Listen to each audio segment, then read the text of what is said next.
Okay. All right. Seems like everything is a-okay. Um, Guys in the chat, let us know that you can hear us, myself and our wonderful co-host today. Seems like we got a nice number turnout so far. How are you doing? How you doing, man? I'm doing pretty good. I'm excited to hang out with you and kind of just talk about this script and have a good time doing that. Yeah, we got a very we got one like this one piqued my interest last year when towards the end of last year when I was collecting all these scripts and stuff because the log line was like, oh, this is something. And yeah, I put it down as part of the the itinerary or syllabus of this show. And yeah, I had no idea who was going to get it, but I'm glad that you were the one to join in with me on that one.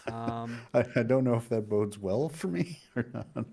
I tend to be, I think, a little thorough, but we'll see.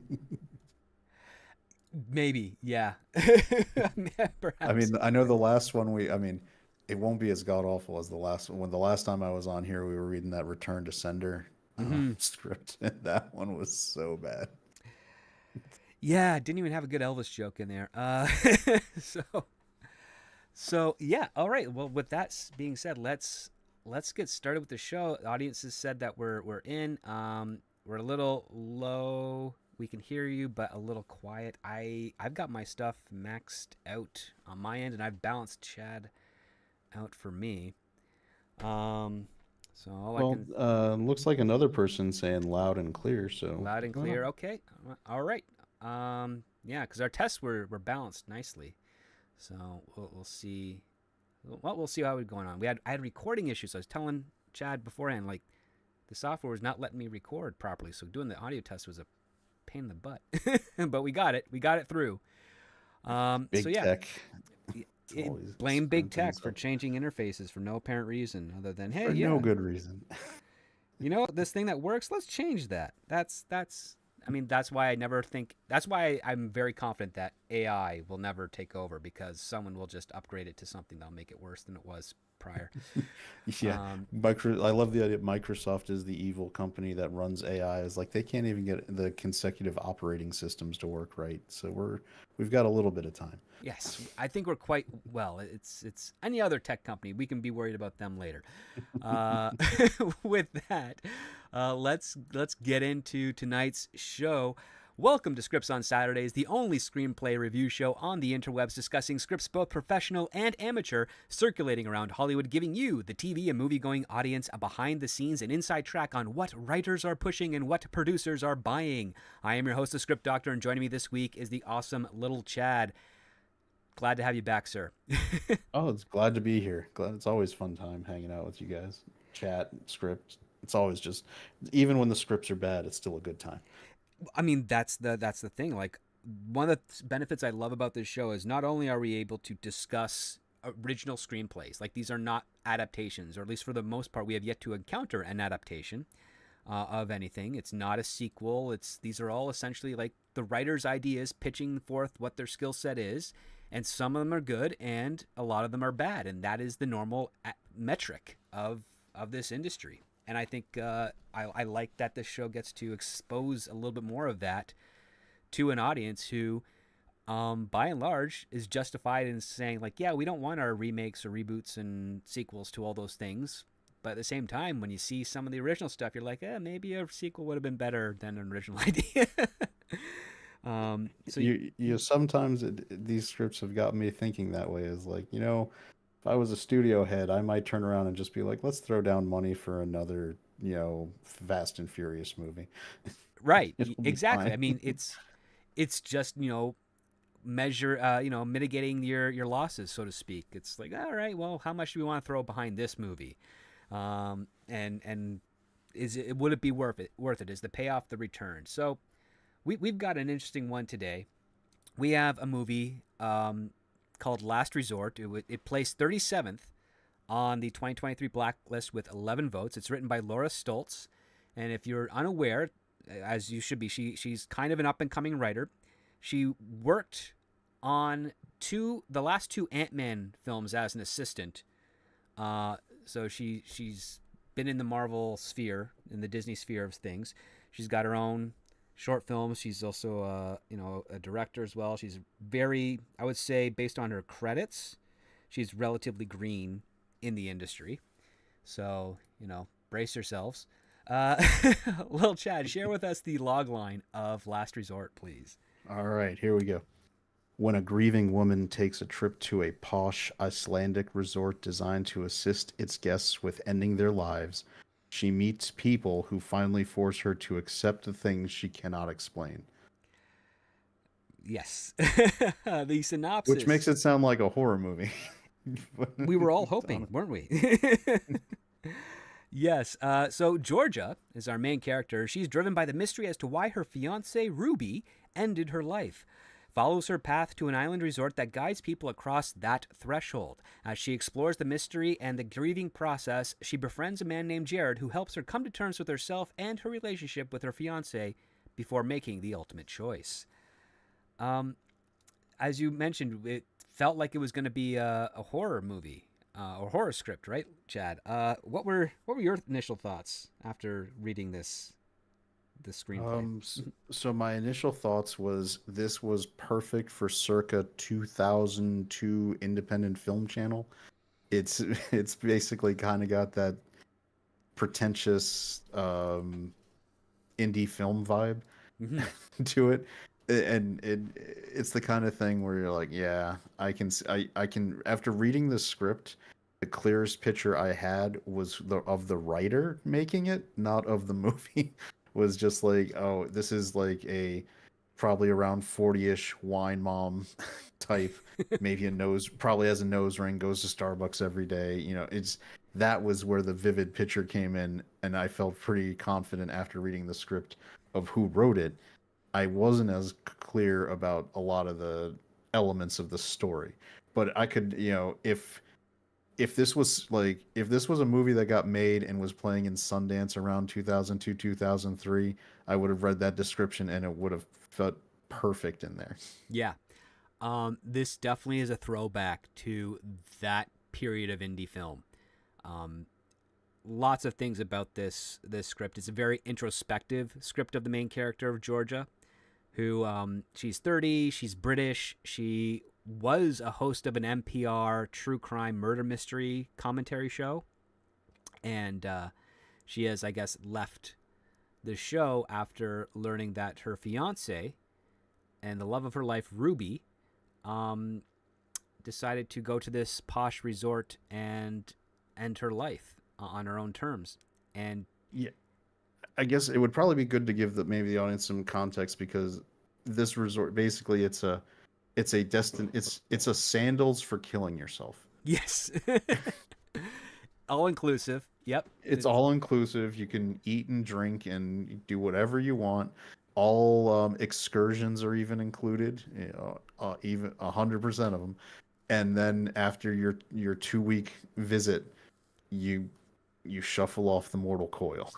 It's like On and your own terms too. Like you get to pick how you go. That's yeah, implied. apparently And it's like a menu of choices. Like you can make suggestions or you can go with a pre-planned, a la scenario. carte, or do you want the chef's special type of thing? Um, yeah, and everybody is wearing these beige linens, but the staff is wearing blue linens. But still, lots of linens uh, being worn on this place. Did you ever see the movie Defending Your Life with Yes. Albert Brooks? Oh That God, was what I brilliant. pictured in my head was the outfits. Yeah. Because in that movie, all the people who have passed away and are now in their period of defending their lives, looking back at their life that they lived, all wore like kind of linen robes. Linen robes and pajamas. Like it's all very Yeah. ridiculous, deliberately so. Um, because part of me was thinking like, okay, if this isn't going to be a horror or a mystery, is it going to be a comedy? And is it going to be like a dark comedy, a dry comedy? What type? And I mean, It's I wish it were. It sadly it wasn't. It was literally a flat. It was a very surface level drama. I would probably argue. I also part of me thinks, and I've never seen uh the writer, because but I it just screamed maybe self-insert main character working through her own things. Like, I don't know if what kind of bad relationship or issues she had, but it kind of felt like this was her way of going like a over the top script way of maybe talking out those issues. Yeah, I mean, I could get a sense of that. I mean, I've seen a photo of her. She looks to be around the same age as the main character in this, maybe a little younger. Um, does wear the woman's suit in all of her headshots. The Hillary style pantsuit, but not with the Hillary colors. So there's that. That can inform you a little bit of it, especially when you're an LA bound writer, assistant, and aspiring director. Um, I will say though the characterizations were quite strong, although the main characters were not very likable. And this was what clued me off right away that this was like a very early writer or a person who's written stuff not a lot of stuff in their catalog, so to speak. Like they're still a new writer trying to highlight certain aspects to sort of set them above their competition without realizing that the best way to set yourself above the competition is to write a very easy to digest, coherent, compelling story. And for some strange reason, every writer that starts out, I've done this before, but I stopped it after my first script because I learned the lesson quite quickly. Don't try to make your main character unlikable. You can make them jerkish, but they have to have some sort of angle or charm to them that makes us as the audience connect with them. Like maybe they're getting crapped on by the world, but they have very funny jerkish retorts back towards that as their own coping mechanism to weather, their underdog status. That can work. But this one here, she's just her introduction What's is that she gets hit in the knee by a studded drink cart on a plane on a private I plane. actually, yeah, I wrote a note about that. I was like, because that was one of the first notes I made, and the things like, do private planes have drink carts? Like, because that seemed like a weird, 'cause this is allegedly a former celebrity's private plane, Private and plane. I was like, I'm pretty sure they usually just have like bar setups, and because it's a private plane, you can get up and usually just walk over and make your drink. Yeah, the seating is not like it was so weird because it's set up. Oh, she's on a private plane, but she's curled up on her seat, and her knee is kind of going into an aisle area. And it's like, well, I've been on a private plane. There's not really an aisle. I mean, it's just kind of open concept, and there's scattered seatings, and sometimes there's singles, and sometimes there's doubles, but it's not in the normal rows of your traditional commercial liner. Yeah, that's one of the whole points. You get space when you're on a private. You're paying for comfort. Like that's why it's a better experience, and you're not put into like when you're the. What comes to mind was in the Wedding Singer when they had like Drew Barrymore on the aisle and she's got her elbow slightly out and Right. it gets banged by the cart because you're stuffed in there like cattle in the three rows that are usually in a commercial jet. Was like private planes aren't like that. And I was like, that's a little weird. And speaking of like the unlikable character, but you want to give them something redeeming. Early on, we are told that most of this flight is elderly. Yes. Like, because most of the people who are coming to this resort, which also seemed a little odd, like if you're that old and why you would go to a sandals anyway to to do that kind of thing.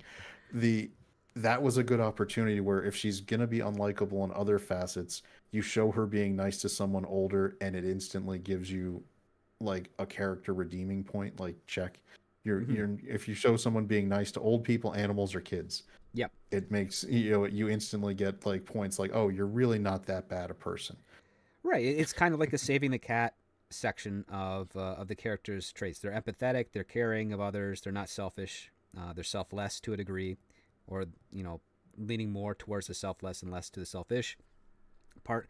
We didn't really get that here, but what I did get a sense is that all the elderly people here are kind of like they're terminal, so they're just trying to go out on their own terms, not strapped to a bed under attached to machines, heavily drugged or what have you. They're trying to do it, like a last hurrah type of thing. Which that part I can empathize, but I would have loved more of that because we have a number of characters introduced throughout the script. Like we focus primarily on Georgia and Jared, who's this other guy that kind of inserts himself into her life. But we also got like the director, we got an assistant named Andrea, we got a counselor named Margaret, we got a ginger who is very young, who's actually part of this Anna, whole I think was thing. her name. Yep. Anna.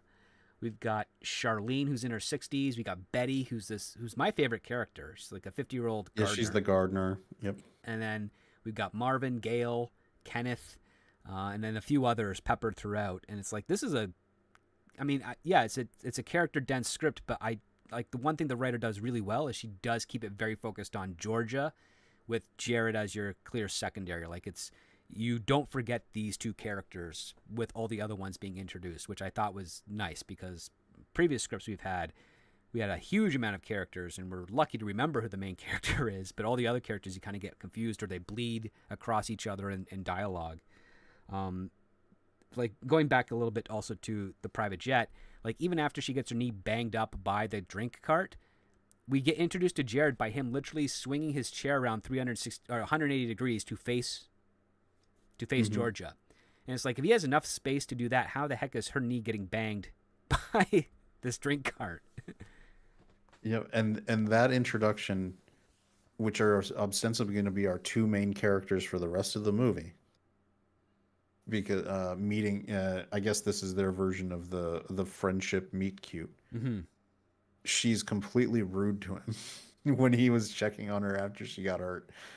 And obviously she had when you learn later she's got a lot going on in her mind about that, but that was another opportunity to give like where she could have made more olive branches to try to be like and make her more likable to the audience instead of kind of just somebody like they have a point where she puts headphones on to immediately like just ignore him to his face like Right. And I was because like, part of me was thinking, are they trying to introduce Jared as this very, like, are we supposed to relate to Jared in the sense that, oh, he's that obnoxious guy that just intrudes on your vacation type? the way it was done, I thought he was just going to be I thought he was going to be the obnoxious comic relief character, that he would be someone that you would constantly where he was just being rude and you would kind of try to ignore him Right. because they make him if you're doing that you want to have something where you're like, oh yeah, you were right not to talk to him. He was kind of he turned out to be really the bad guy, not bad guy, but goofy. Dope, but he turns out to be our primary male lead in this movie. Yeah, he is. And before the audience tries to get ahead, there's not a romantic interest between these two. Both characters are gay, but it's not I mean, it's not really dwelt on in the same way that you've seen it in other productions and other shows. It's kind of like, nope, it's just in out of the way, and then it'll be brought up here and there in a more natural environment, as opposed to a preachy tone. They did occasionally give Laura, the writer, occasionally gave him some pretty gay, tropey lines, Yeah. like where he would, "Girl, what's wrong?" Yes. It's like, He did. Oh, and he's kept on talking about how like the director of the resort is hot. Um, well, he brought that up like twice, I think. But I mean, the one of the things I kind of appreciated is that once they introduced those ideas and established those rules between these two characters, it was then now, okay, well, how are these two spending their days together? Like, she's resistant to be with anybody or sitting with anybody. She just wants to kind of eat, figure out this experience because what we find out is that her fiance kind of just took off and went to this resort to end her life. And Georgia is depressed and grieving and in the same place where she wants to do that. She wants to be buried next to wherever her fiance was buried.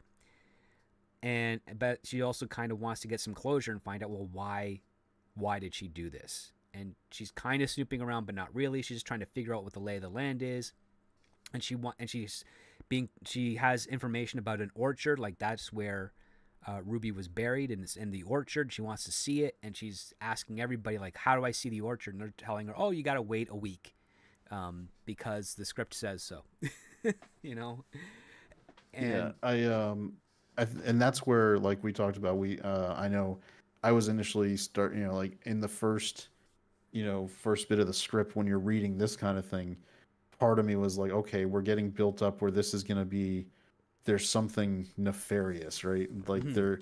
because the way they do it in the script, the way people react to that question, the way it's described in terms of their mannerisms and then actual responses is horror movie like, Yeah. where it's like you don't need to know what's in the Soylent Green. Just don't worry about it. Like don't question what's going on at this really expensive looking resort for people who are going to end their life, where you don't need to worry about it. It my head was turning that, oh, what's the twist going to be? Like what is actually going on at this resort? Are they doing like what are they doing with the bodies? Like that's what I Yeah. was, and you get that's not at all where it goes.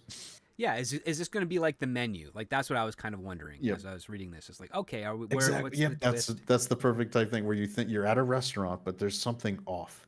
There's Yeah. something weird, and as you start pulling like the string on the layer on the sweater to see what's going on, you uncover the nefarious like murdery plot. Like maybe people like they even insinuate that people aren't are being removed who might not be choosing to be removed. Right, cuz if you have second thoughts, you're supposedly allowed to leave, but do they really let you leave? Like that's what's in the question. And some of those questions come in very late into the script, but before we jump into that part, we do actually have like a clear character goal, which is that she wants to see where her dead fiance has been Mm. buried. And Yep.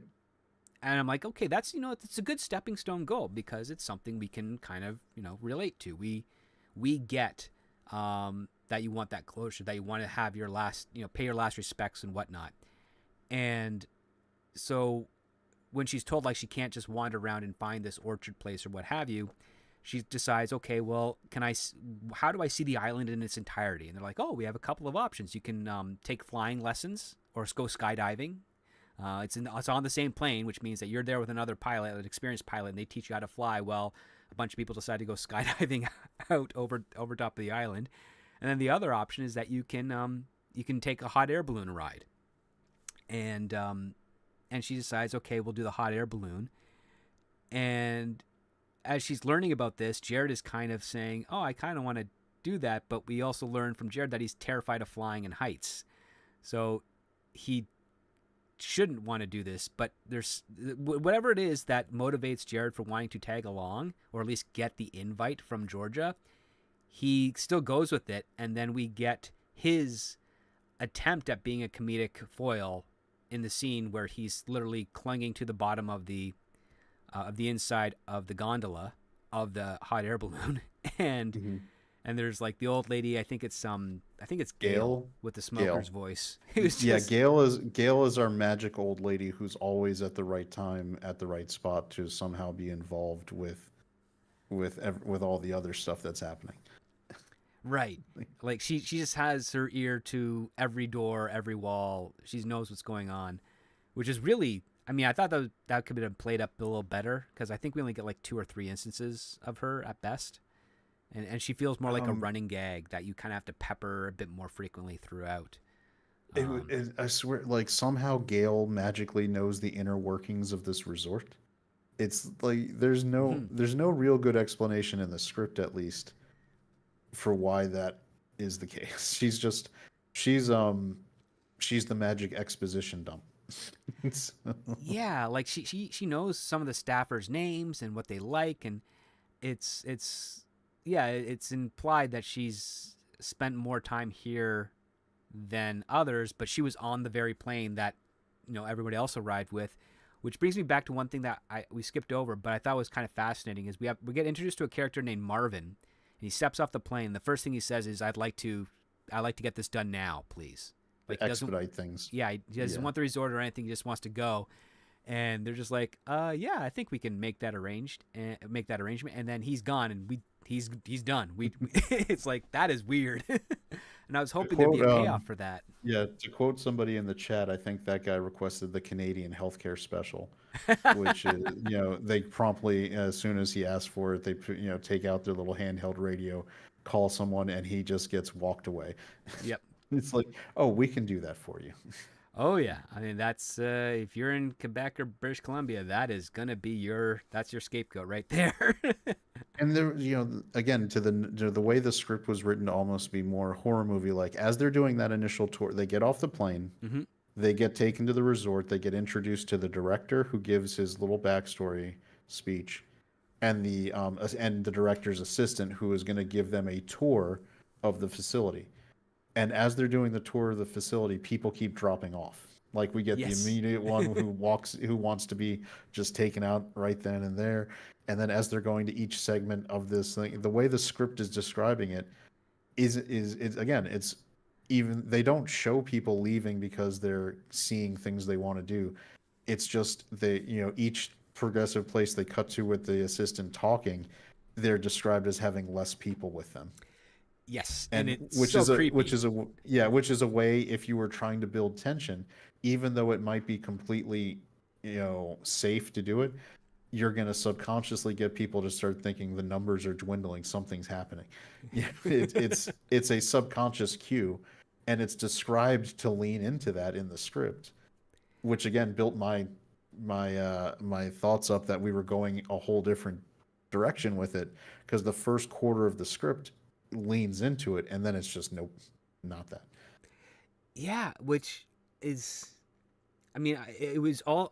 I will say this: like these, one thing does well is like she creates interesting setups, but she doesn't like to deliver on them. She likes to say, "Nope, we're going this direction," and it feels like everyone's a red herring or a hanging chad or something of nature. Where it's like there's so much potential to have fun with that, and you decide to like basically put out that fire that you're starting and just kind of go in a completely different direction, but at the same time it feels kind of like it still fits a little bit in with what was being expressed, because the only one that really kind of threw me off, and you touched on it a little bit, was the director's kind of opening speech as to why this 50-year-old man owns this island and why he's doing this program for these types of people. It's such a dark story. Yeah, and it It's raises some other questions which I would have loved to have seen addressed. But the story is essentially that,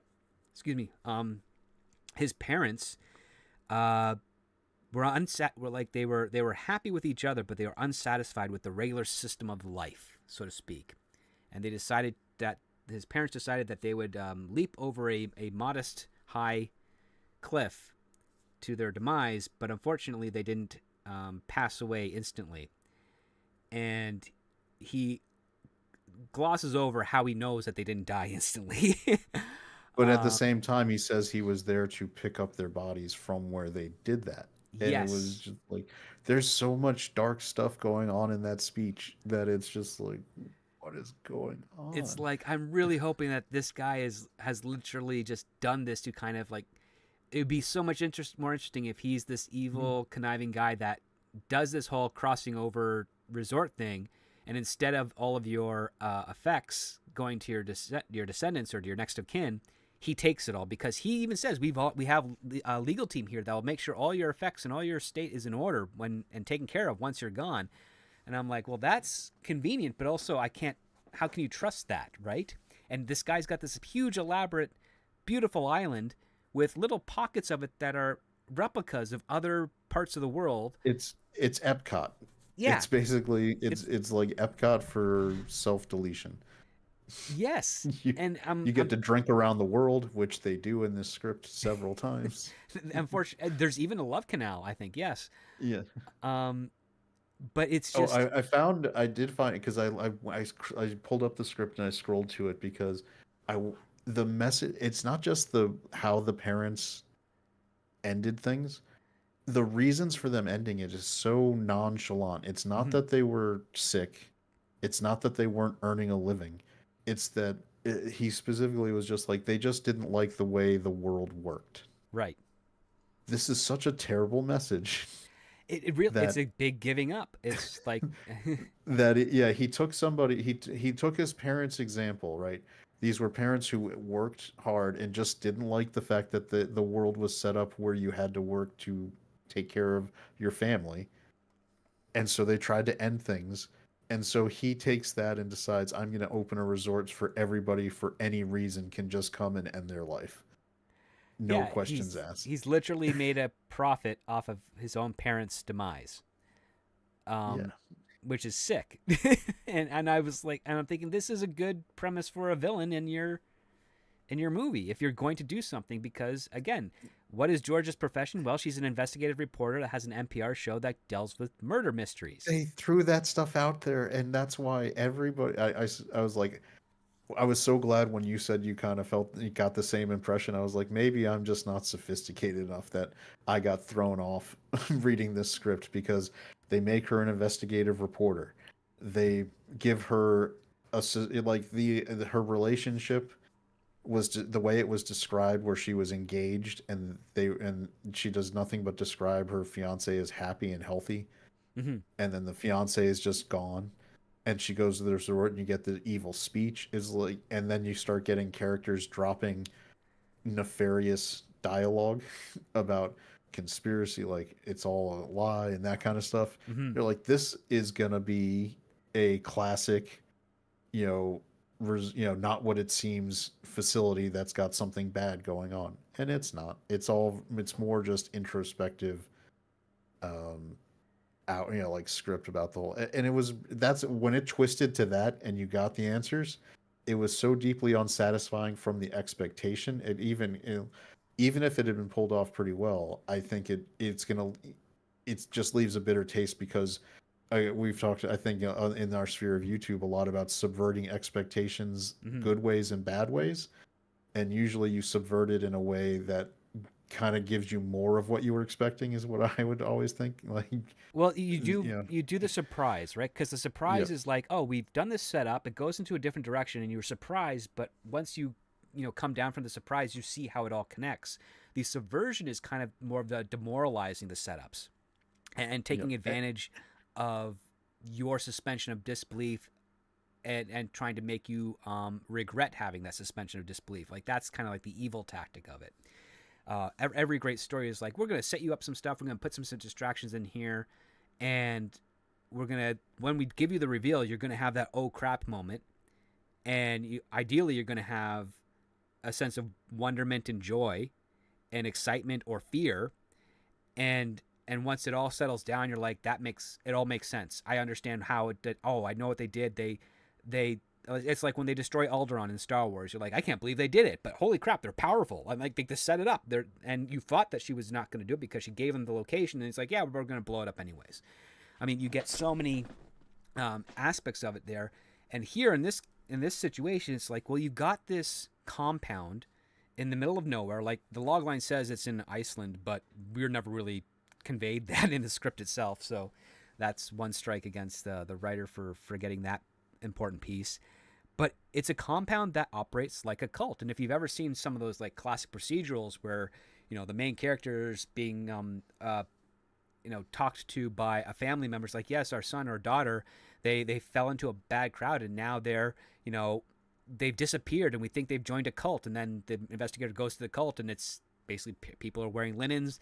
There's always somebody is a counselor that has sessions with the patrons of this cult here to try and ease them into accepting what their conditions are. And there's all these luxuries around them and beautiful scenery. And it's like, yeah, it's a little cliche or contemporary, but it's a strong premise and you can have a lot of fun and intrigue with it. And those elements are peppered in this script, but they just don't. It feels like the writer just got scared and didn't want to commit to a dark direction that could have probably made this a really, really great story. yeah. I mean, and she goes into this, and it more becomes an eat pray love kind of exploration just of Mm-hmm. Georgia and what she and like her working through her grief, which is again why I say it harkens back to like that early O's independent film kind of thing, where Yep. you this this would be I could this would be the kind of thing at that era, a Hollywood starlet who wanted to maybe try to push to get an Oscar nomination, where you're on screen 98% of this movie.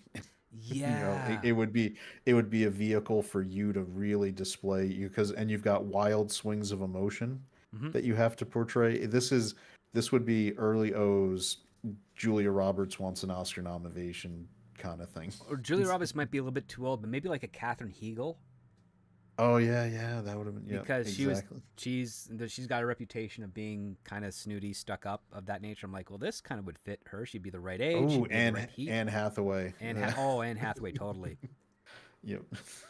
It's, and that's what this is kind of, and it's, I mean, it didn't work for me on that level.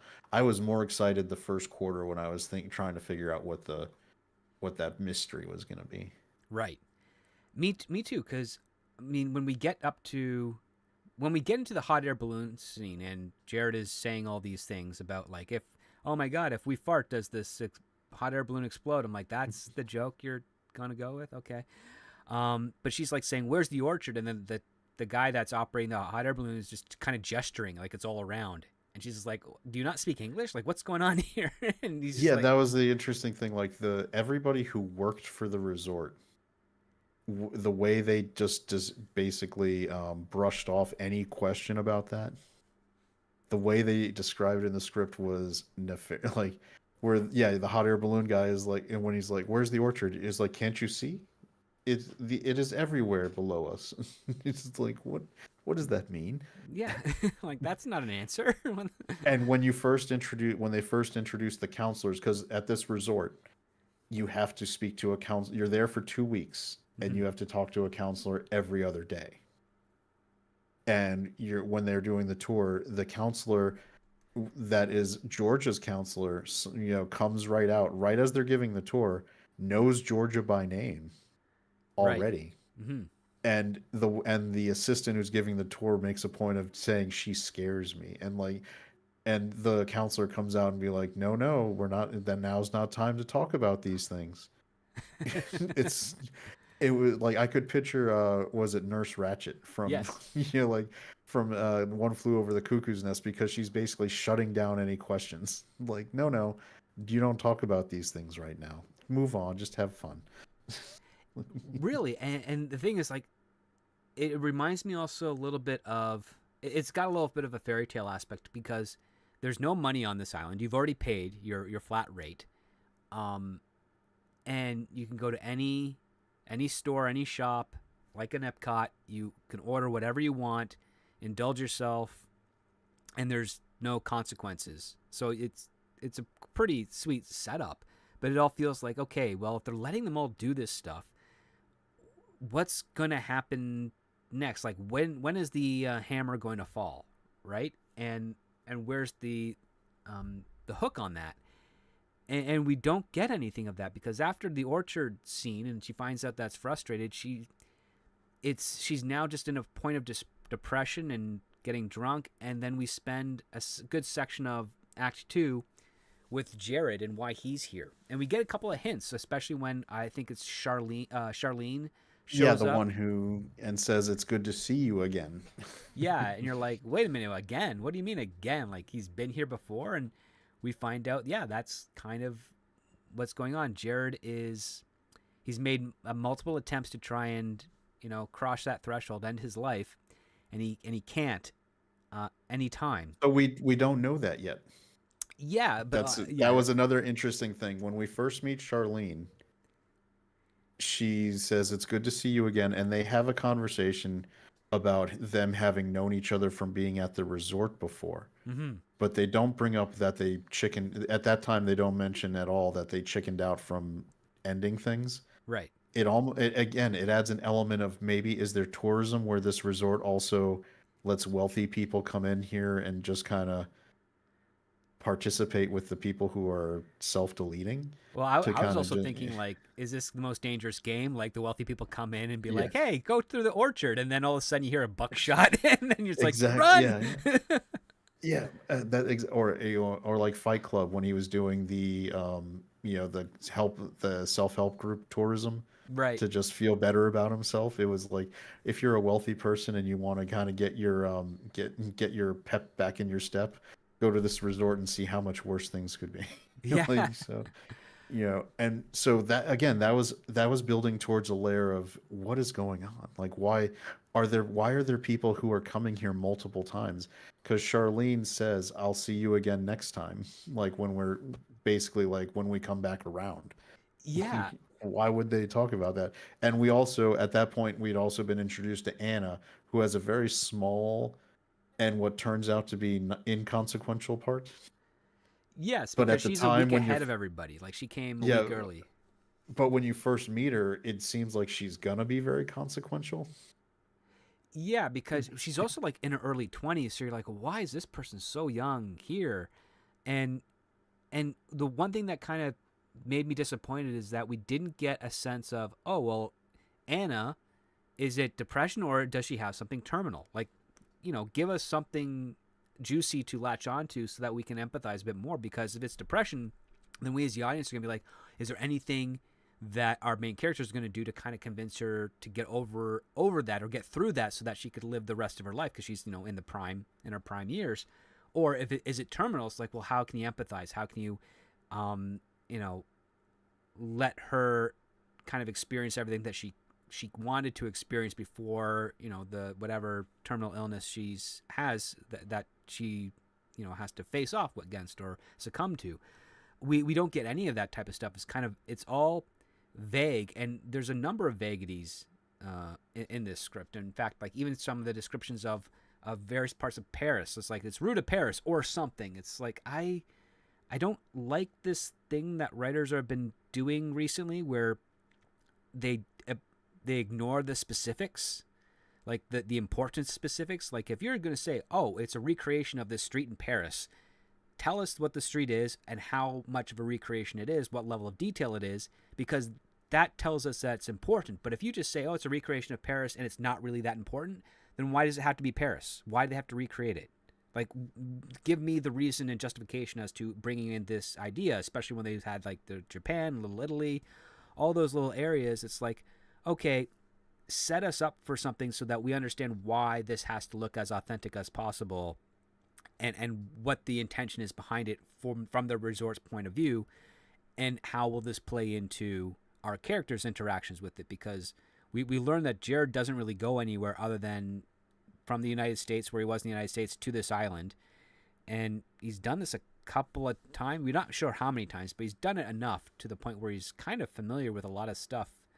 And he's also a bit more open than anyone else at the resort, because he's the one that first meets Anna and chats her up. And we get a scene where he's talking to the concierge at one place, and he's kind of figured a little bit. He seems to always have a little bit more information than anyone who's been here for the first time should, and that's our tip off. But it feels just so kind of hollow at the end of it all. Like that's kind of what bothered me is, oh, we've got this character who knows more than he should, and he talks about how expensive this is, and he's worried about, like, if they cremate me, do they charge by the pound because I'm eating so much? And it's like, well, if you're worried about price, but we've kind of got a hint here that you've been here multiple times, you're clearly missing there's some information missing that allows you to afford such a place like this, which to me, I would imagine is not very cheap at all. I'd imagine that it's like, if you want to call it sandals for the sandals for death, I think there'd be about 2 or 3 extra zeros on the end of that package. 100%. Like with what they were describing as being available at all times. Mm-hmm. I know. So I got married at a sandals. It was cheaper than doing a wedding where I live, and so it was nice. The all inclusive resort stay, everything for a week was like, and this was in the early O's, so obviously it's more expensive now, but it was around $6,000. The stuff they are describing in 2024 dollars would probably be $250,000 to $300,000 for your 2 week stay. Yeah. Easily. Like, to make that, I mean, you might have to, like, for the one guy who decides to go Canadian style right at the beginning of the tour, you're going to have a lot of people who live it up for those 2 weeks. And with all these things, like, they have private planes, they have 24/7 food. Like they talk about some of the restaurants, and they have a very extensive collection of very expensive foods and wines and drinks. Yeah, you can even fish out your own Yeah. seafood. Um, and there's this And one character that was described as a redneck who caught his own fish. I was gonna bring up. I was like, and you think about how much this place costs, and they're making fun of this dude who's like going to a sushi restaurant, and she's trying to make fun of him for being a redneck who was like, I don't eat the fish, you know, I It's just like, wanted to, fish it. yeah, it was just kind of weird. It's like, really, you're gonna throw that connotation on a character, but at the same time imply that this has a hefty price tag. It, I kind of feel like the writer was going like in terms of looking at the world, like the different environment, she was going for that Epcot vibe where right. you're in Japan in Epcot, but you're seeing all the tourists from all like the different zones, like who are there just wearing their cargo shorts and t-shirts Yeah, like, in the well, middle of Japan. I mean, when I have only been to Disney World once in '92 when I was a kid, but one thing I did notice, and like when you did go through Epcot and you went to all the various cultural mini cities they had, you never saw anyone there that looked like a local. Like, it was all tourists, and you just kind of looking at the architecture and the shops, and it was like Exactly. it just didn't feel authentic. It just felt like, And if that's the vibe you're going for, like you said, why are you talking about just how much detail they put in? The resort is apparently sparing no expense. They're doing a full John Hammond, mm-hmm. and they to the point where he asked Georgia, like, "You've been to Paris? Is this real?" And she's like, "Yeah, they got it. It's nailed down to the cobblestone kind of thing." Yeah, but And then it she was like, says, "I don't know how accurate I am because I was barely it was all, sober for it." It's like, yeah, because we have to again take any positive character momentum. We need to throw in a flaw for her for some reason. well, it's not even a relatable flaw. It's just kind of a there to be there flaw, so to speak, right? And Yeah. and what's interesting is that all the time that Georgia is like having wine or grabbing a beer, Jared is always abstaining. He's like getting water or coffee or what have you, and yeah, plays into why he's there, which we'll get into in a little bit. But what I was noticing from this script is that after we get past the gondola, like, the hot air balloon and the gondola stuff, we're now experiencing the rest of the resort with very little additional motivation behind Georgia trying to figure out why Ruby is gone. Was this before or after the ayahuasca uh trip in like scene? I think it's around that area, right? Because it's like Okay, yeah. it kind of bleeds over. We're losing her Oh, you know, motivation. because it's at that point that she's seen in quotes the orchard. She's already gone to the director. Right. Yeah. After Margaret, who's the British counselor, um, who's assigned to Georgia, says, like, "Is there any way I can see them?" Like, I'll look around. And she's like, and then she comes back later and she finds out, "Nope, yeah, we can't do it." And then she's like, "Well, I'd love to do something." She's like, "Well, I'll ask around again." And then she calls her. I was like, "Well, you said that last time and nothing happened." So, and then that builds back into the conspiracy of what's going on to this place until she makes her way over to the director and they have a conversation. He's like, "I'd really like to see where my fiance went." And that's where the director says, "Well, yeah, I can show you." And on top of that, like, we have video recordings that we keep on record of everyone here that's, designed to protect them and to protect us. And it can be accessed by their next of kin and all that stuff. And I was surprised that we weren't thrown in the obstacle, which is the fact that Georgia could qualify, but because she was a fiance and not a spouse, that would prevent her from being able to get access to that. Instead, they just kind of completely don't address it at all. And she's now taken to this orchard, which is still early in development. It's because this facility has only been operating for a few years, and it's a natural orchard that they're planting themselves. And Lil Chad, share with the audience how that orchard works. So the reveal, and this is not nefarious, is that because they have to, they basically use your remains as compost. to fertilize the plants, not just the trees of the orchard that are going to grow, but all the plants of the resort. So you are one with nature in your resting place. Right. You're And not. and so so there is not one single zone that you're going to be at anymore. You're going to be in the soil of umpteen trees and plants. Yes, you're mixed in with everybody else, and you are around. You are seeded essentially, or yeah, you're you're the fertilizer for all of the wildlife returning to nature. I Uh, think there was a line where he was like, "Oh, it was the gardener." yes, Betty. Where Betty is like, "Oh, she was part of the everybody from the last 6 months. She was mixed into that batch." And Yes. I was like, "Well, that's very nonchalant." I mean, I guess it's not bad because they do make a point of explaining that you do get told this. Hmm. So this isn't, like they really do generally. So the way that works in the 2 weeks is they want you to just live it up week one. And week two is where they sit you down and start giving like the end of life preparedness stuff. Yes, this is where you determine how you want to go, and all those details, and then you've learned like this is how we dispose of your body, and it. I mean, they even make a weird joke where it's like we're not just gonna fold you up and put you in a sack and bury you underground. We're actually gonna make you integrated into the actual life cycle of this island, and I can see I can see a certain section of humanity thinking that's sweet and endearing. I kind of find it a little morbid myself. I mean, being composted is a little weird, yeah. And I mean, I guess in nature, if you're buried, it will happen eventually.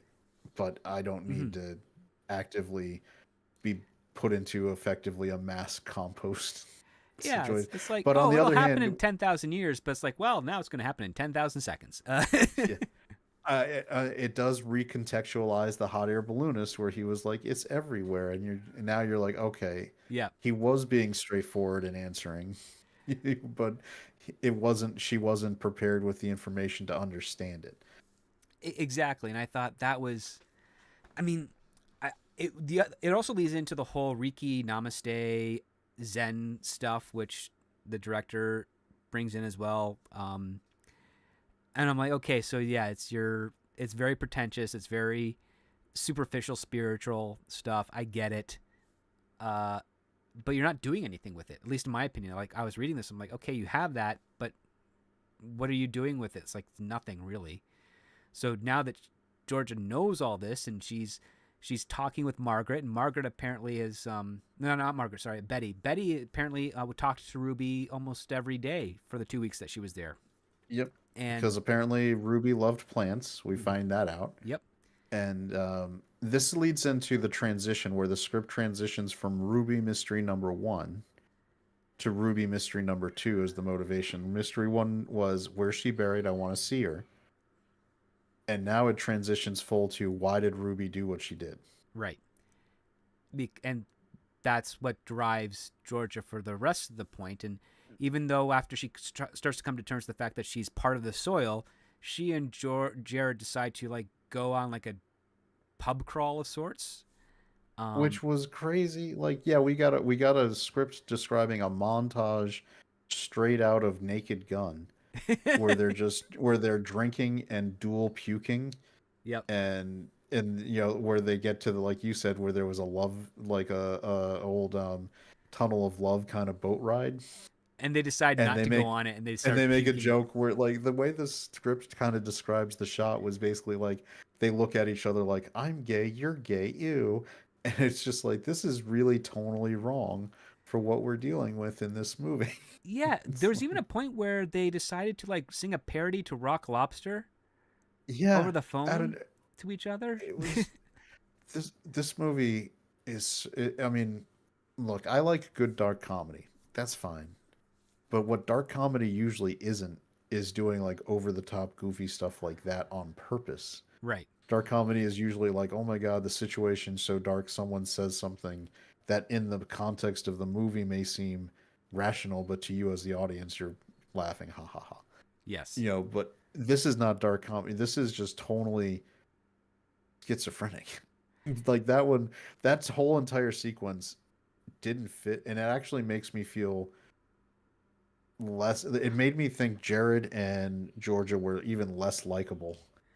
It, Like, yeah. where they decided to have on purpose. They're like, let's not talk about anything important. Let's just get hammered, eat all this food, and just have our good time. Like they were on Pleasure Island in their Pinocchio with no rules anymore. And then it takes another turn where they're going back to Jared's room. Like she's gonna drop off Jared and she's gonna do her own thing. And Jared's like, "Could you just stay here with me for a bit?" And she's like, "Yeah, okay, fine."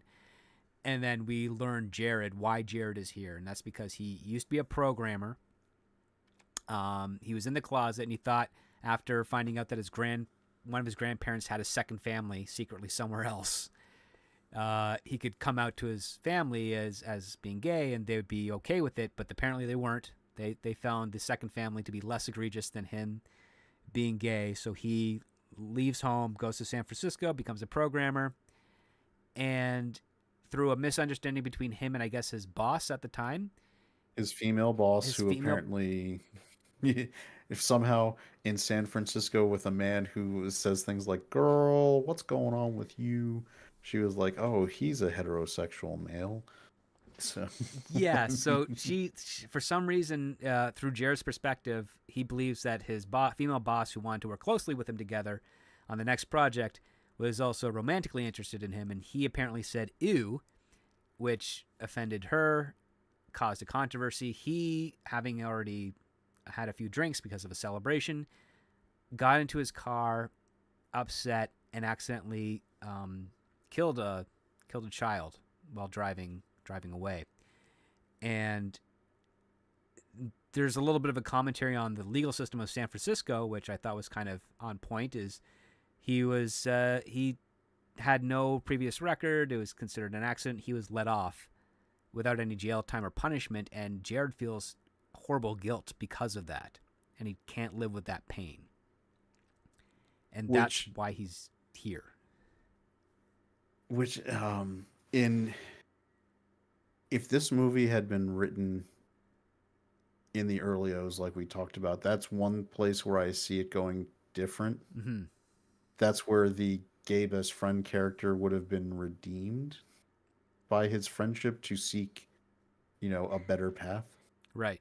But they don't do that. They wallow in they both are so busy wallowing in their own like demons, I guess. In her case, in George's case, the fact that Ruby and speaking of things that make Georgia not likable, even though it's not George's fault, because in real life people might do this, but when you've got a movie script and you have a main character who says that I was utterly in love with my fiance, we loved each other, and she just came here and didn't say a word to me and moved on, and you never and you get nothing on why she did that, whether she was sick or Mm-hmm. this or that the other, it instinctively is going to make, and then she adds in lines like, I proposed to her 3 times in Paris because she loved Paris and loved being proposed to. And then she also says, I was so drunk in Paris all the time I can't even remember it. You start like putting together, maybe you weren't such a great person Mm-hmm. and she didn't really want to be around you. And it's not necessarily fair to the main. If this was the real world, it wouldn't necessarily be fair to her, but this is a script, so you want to build character and you want to put those things in. So when you put details like that in, it's going to make me start building a picture of somebody who I don't like. So Exactly, and there's no humility about it either, right? So that makes it even worse. And that yet we get this Jared story, and it's like, well, I empathize with him because he's basically saying that the justice system was wrong and he should be punished. And there's the only outlet was able to find is this one. And I'm like, okay, well that's got the seeds of something empathetic, but it's coming in way too late. I still don't like Jared all that much. And yeah, and the then way you, George and the script's resolution for this problem was one line from Georgia, which is, "You think you're the one of my friends who's done the worst shit? Let's move on." And it was just like, really? This is our that, and we're done with this now. mhm, We've unpacked it and we're done. you've Because unpacked I it. was like, It's unpacked it. It's done, and then literally we get another scene with Margaret and Georgia, where Georgia's wondering about where the security cameras are and what she can see and whatnot. And when she walks out, she runs into, of course, Gail. Gail, who's like, "Oh, if you want to know the security footage, just go to Kenneth downstairs. He has a sweet tooth for eclairs, and you can bribe him to get all you want." And it's like, well, that's Like, really convenient. like, and how do you know that? Like, I mean, you're on this resort just like them. I guess they've done nothing to show that Gail is like. They don't. It would have been cool if they described Gail in the background talking to employees. Right. Like, she's a nosy busybody. She's just going to get in everyone's business. Make sure you establish that Gail is doing that. So when Gail drops that information, you're not just like, why would Gail know that? Like, they're not even at a situation where they don't have the opportunity to do that. You can have her in all these sequences. Just describe Gail. Oh, there's Gail in the background, and like, oh, there's Gail again talking someone's ear off. Right. Like, do something where I have some kind of frame of reference for why Gail would be like a friggin' OPSEC superstar who knows how to get to the security system on this island. Yeah, like have a fun gimmick where either people are, as soon as Gail walks into a room, everybody kind of scatters away to get away from her, or they all crowd around her because they like her so much. Like, give us something so that we understand that there could be a relationship that we as the audience will believe in, as opposed to essentially making her like the Deus Ex Machina of connective tissue from point A to People point love B. Chekhov's guns. Yes. Where you have a setup and a payoff. Just don't create a payoff with no setup. And you had every one of these sequences was an opportunity to just pop Gale in there, and so you set it up. Right. And you've done it. So, and because that turns out to this bit of information turns out to be like key relevance for our next whole sequences. Yeah, because the next sequence is that Georgia goes to see Kenneth, who's reading a book. I can't remember who the author of it was. I think it was a Danielle Steele. Danielle Steele. Or some, yeah, which by the way is code for silly like romance novel, right? Right. And she hands him some eclairs and he's like, "Hey, can you give me something from 6 months ago?" He's like, "Well, it's going to cost you more than just this amount of eclairs." And she's like, "Well, what is it?" And then we do a quick cut where she's back with like more sweets and all this other stuff, all this other confection.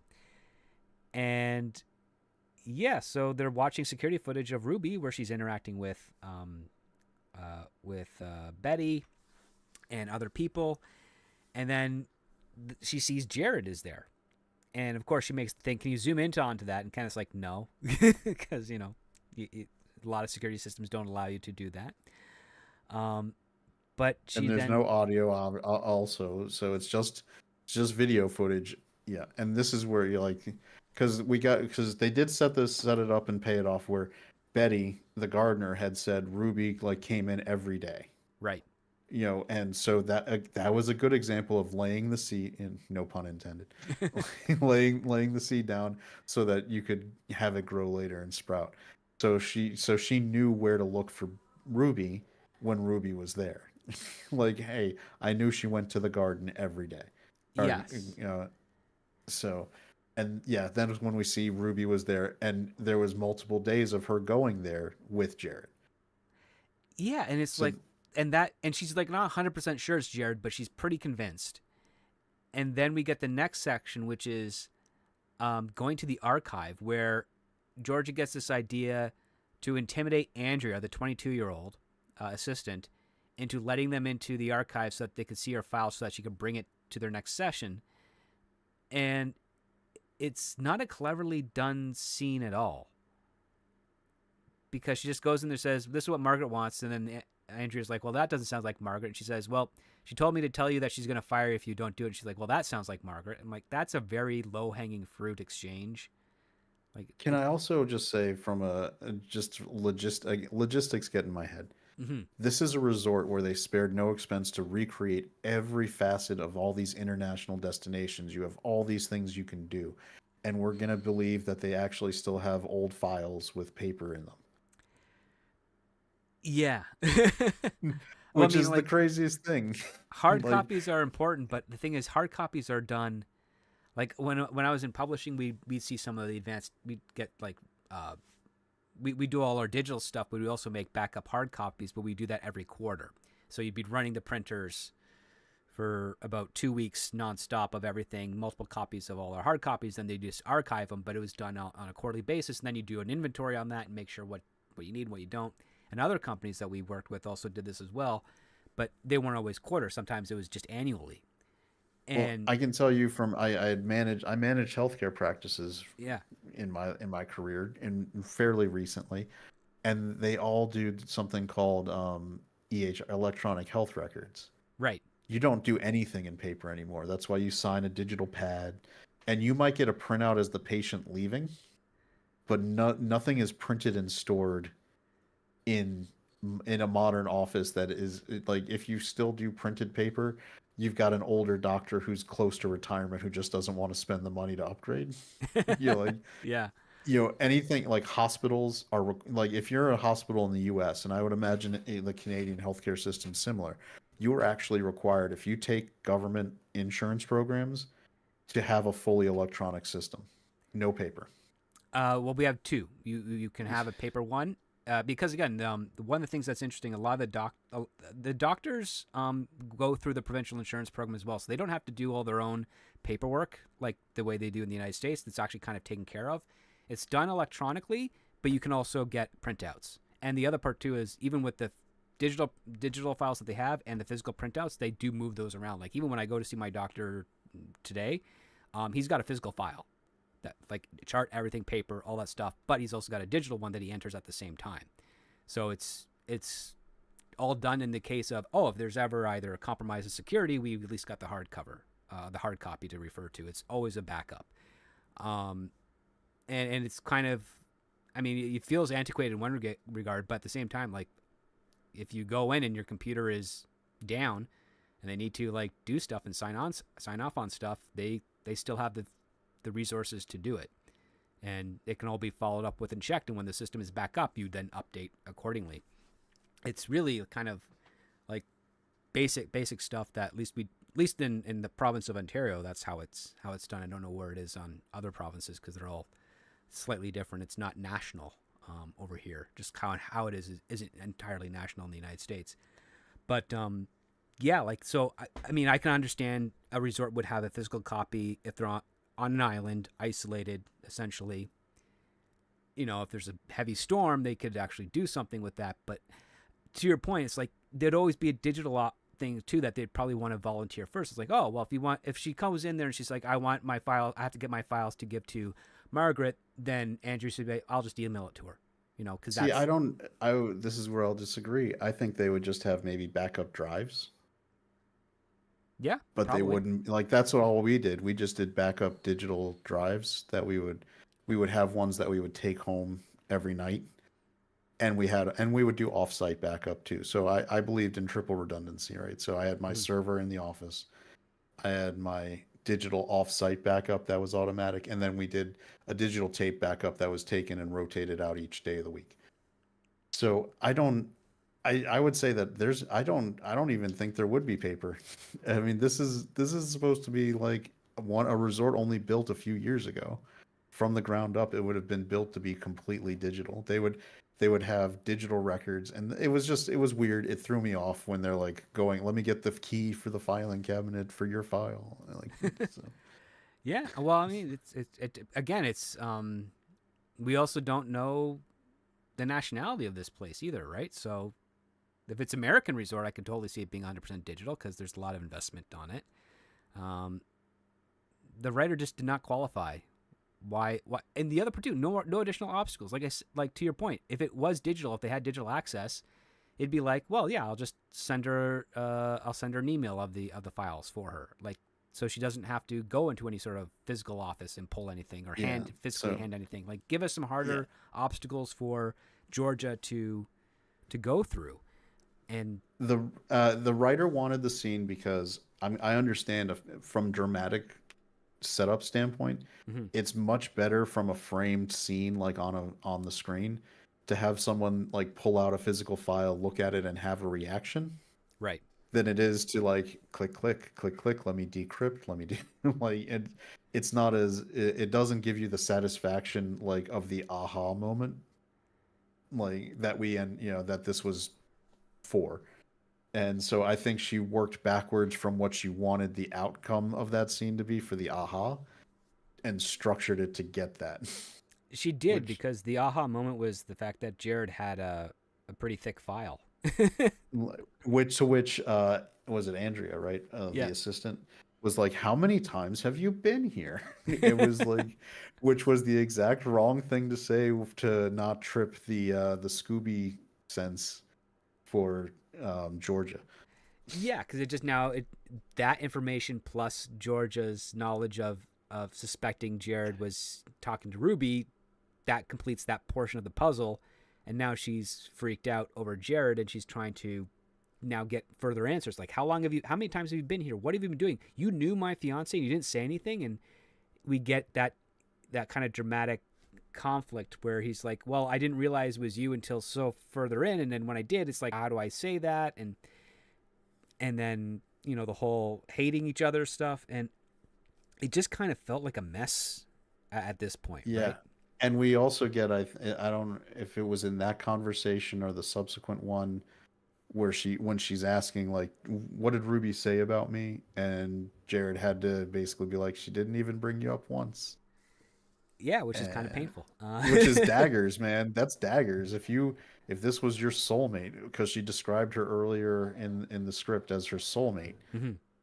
and you find out that your soulmate went and ended her life, and she spent all this time with the same person you've been spending time with, where all you can talk about is Ruby, and she didn't bring you up once. It's, gee, man, that's like Ralph Wiggum getting his heart taken out in The Simpsons. Yeah, it's It just, breaking. it's just like, I mean, this for Georgia's entire reason for going on this trip was to end her own life to be with Ruby at where Ruby did her final destination. Right. And now you're like, oh, Ruby didn't really care about you one bit. Didn't bring What's her up at going on? all. Not that she's going to leave her behind. Like, it's just, Which again, if you're an audience member and if you're a scriptwriter, think about this. You are now giving audience members again a big old clue, like because we have no knowledge of Ruby, right? mhm. All we've ever seen of her now is on security tape with no audio or dialogue. So we have nothing to make us not like Ruby or not trust Ruby as a narrator or think Ruby was the problem.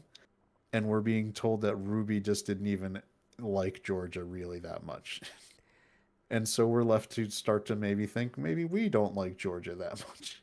And It's not how true is Georgia really with regards to her perspective on their relationship? Like, like, that's, yeah, who's an unreliable narrator now at this point? Like and very late into the story, which, uh, I mean, you don't necessarily want to do it too early, but at the same time, it's like you want to make sure that that reveal comes with a payoff, right?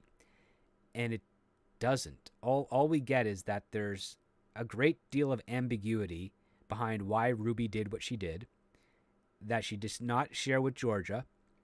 You then have something that I think would have been fun to play off which is that Georgia has a completely different perspective on their relationship than Ruby had, and I would have loved to have seen how that conflict would have been explored. yep, I feel like if they wanted to keep those key elements, that should have been the end of the first act. Mm-hmm. Basically, like she should have been motivated to find out why Ruby killed herself as her main motivation from step one. Like she was not there to actually do it herself. She wasn't there looking for the orchard.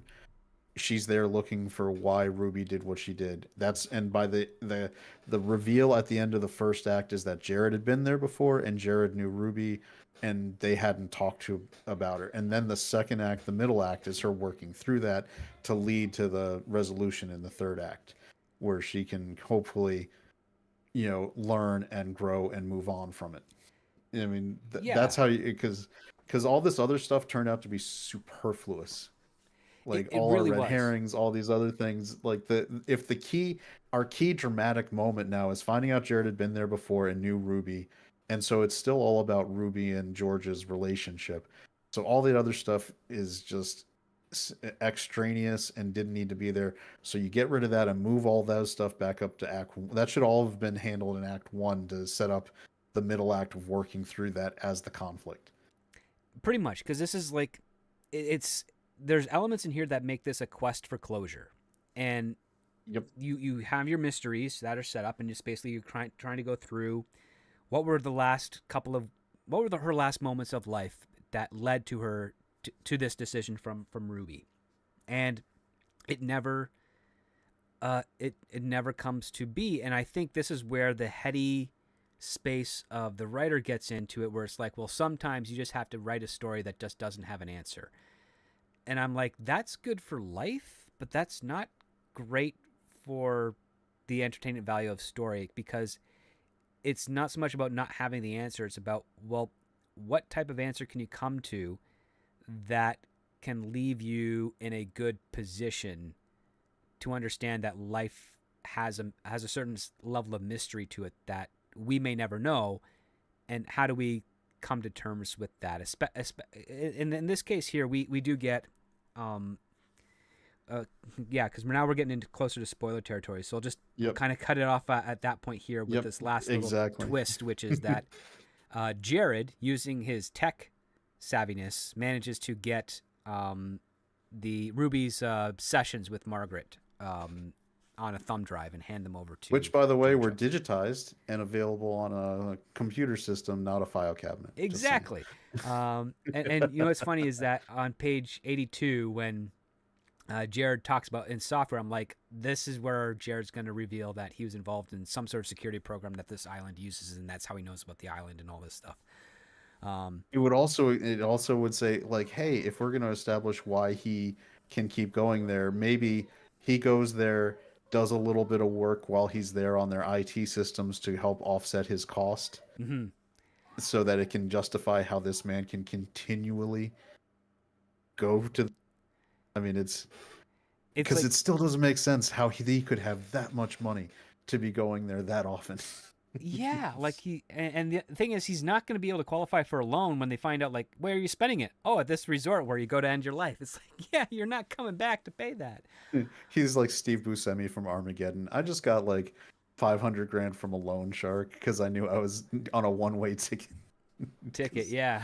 And he spent it all before he left. Like, who are they going to collect from, right? It's like, I mean, the biggest questions I have. This is all right. So this could be a cool, like, if you wanted to make a dark fantasy island show, and you were someone who advocated for people's right to self-delete, you could totally do that with this show as a concept, maybe as like a twisted fantasy island. But as a standalone movie, at least this script setup not working. I would want it to be a horror movie too. Make it a horror movie. Lean into it. Make this like, this is now a draft that needs a few more revisions to move in it. Make it a horror movie. Make the twists about that. Completely rework the second and third act. Yeah, I mean, lean into the fact that she's an investigative reporter and she's posing as someone who is, on this path to self-deletion to try and uncover something. I would even go so far as to, Ruby is not actually, has no connection to the main character, George, at all. It's just, that's the character that clued her in on this resort, and that there's something else is going on here. And she is compelled as the investigator, not just for herself, but also for her NPR show, to uncover the truth.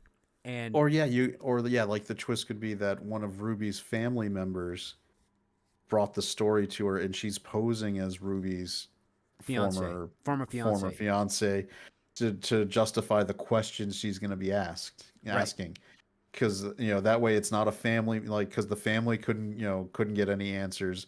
But if she shows up and was like, I was engaged to her and I have all this information, and that could be a good way to work around, like, make her an intrepid reporter. I think one of the problems script, honestly, is that we're in an environment where, and this is where politics does come into it a little bit. I think 30 years ago, 90+% of the audience would have been questioning why a facility to do that existed.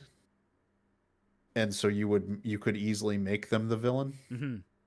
But we've got a situation now, for political reasons, we're trying to make a facility that does end of life care the villain would be a bad thing for certain entrenched interests. Well, we have the whole And Kevorkian issues in the '90s, right? yep, Like that was the yeah, big. That's the angle that you could have gone with, um, in that regard. In this case here, it's like, well, the extra part would, because the factors you could throw in is number one, they're all the clients that spend their money there, they are actually stealing their estates once they die.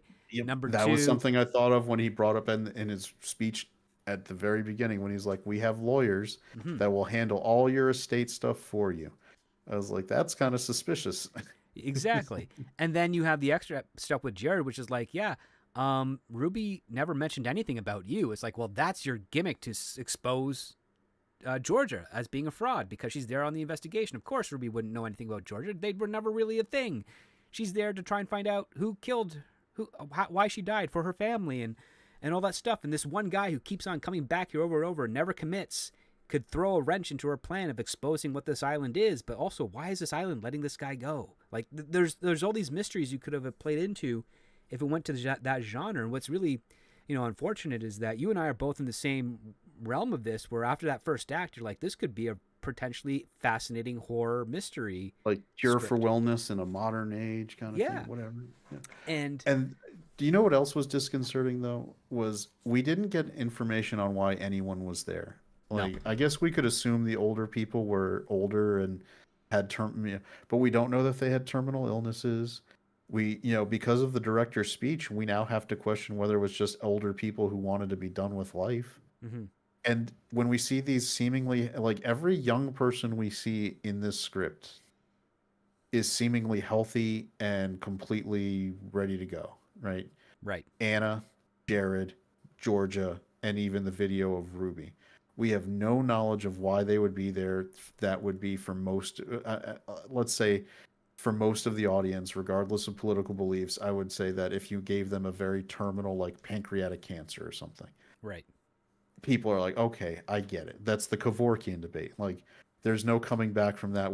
It's already stage 4 when it got diagnosed. You've got 6 months or less. Make your plans, right? Like Mm. we've missed the window to take out your pancreas. But we didn't get that, so we're left to see all these healthy and happy people having the time of their lives, who are then choosing to, jump out of a plane or do whatever. you know, Yeah. Jump out of a plane, get ground up into mulch. Like, we don't know. yeah. It's just, But so that's off-putting. That's dark. yeah. Like, that's a horror movie thing. It's not a nice movie thing. And this movie wants to make it a nice thing. Like the premise we can't question is that there's a facility that will take care of you.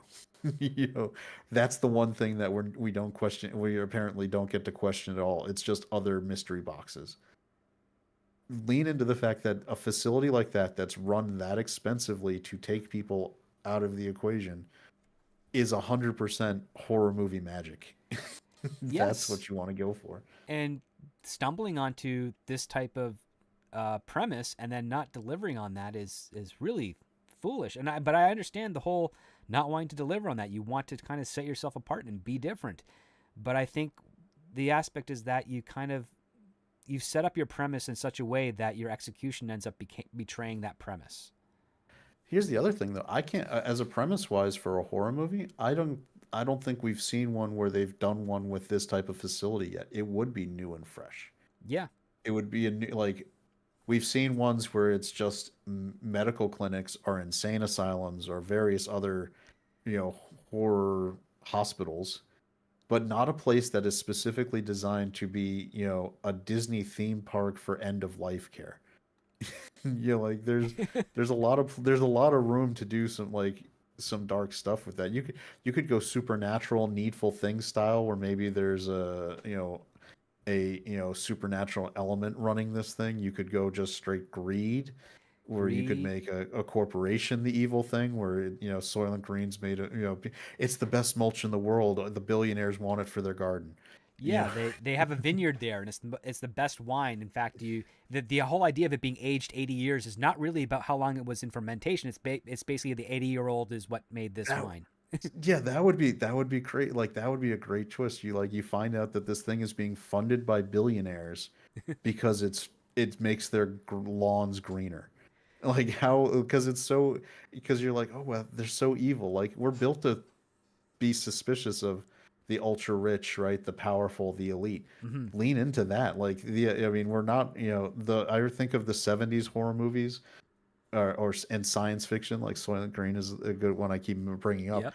where it's about the elite, who are running the government, just treating people like so much fodder for for whatever. So do a modern take on that. This would be a really cool. It's a green movement thing where like we're helping the planet, we're reducing carbon footprints, and we're helping our lawns grow. Yeah, exactly. it'd be a great one to lean into. Yeah. Well, I mean, what's fascinating is that from this conversation, it's like our imaginations and the imaginations of the chat are kind of going wild with.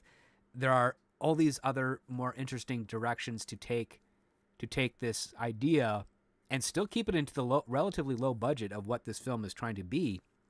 But for some reason, we have, I think, a very excellent example of a writer's own intentions for a dramatic story coming ahead of a premise that leads to far more potential. I don't hate the premise of this place and it being a horror movie. I Yeah. just the execution is bad. Like it becomes a like I said, we talked about it. It becomes basically a star vehicle for a female lead to just do like acting classes on screen. Here's the part where you get to cry and be very upset. Here's the part where you get to be jokey and go drink around the town, around the world. Here's like, these are all showcases for you to be a great actor. Yeah. But they're but they're not really connected in such a great way. If this were to be done today, if a producer actually decided to go ahead with this, they would be cast. They would cast Daisy Ridley as the lead. Oh yeah, that would be a Hundred good percent. one. It Oh, would. I could see Zendaya. They Uh, would love. Not. She'd have to do a British accent, but yeah. She, They'd change it from being British in a second. oh, Yeah, yeah, for her. yeah, exactly. They would do that, or if they were doing, yeah, it's it's interesting. Somebody from Bridgerton, who knows, whatever. Hmm. But it's I did think it was funny because I noted, and this is just a little script, thing. Did you notice that Margaret got introduced twice on page 14 and page 21? This is the counselor.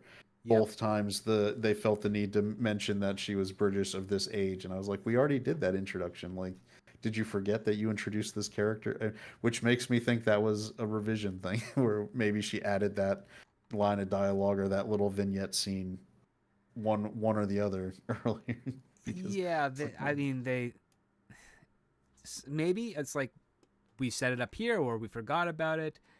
Because like again, they introduced her like her head's poking out of her office, and then yeah, it's on like what 20 page 21, 14 and 21. Yep. 14 and 14 was 21. when they were doing the tour, and 21 was her first counseling session.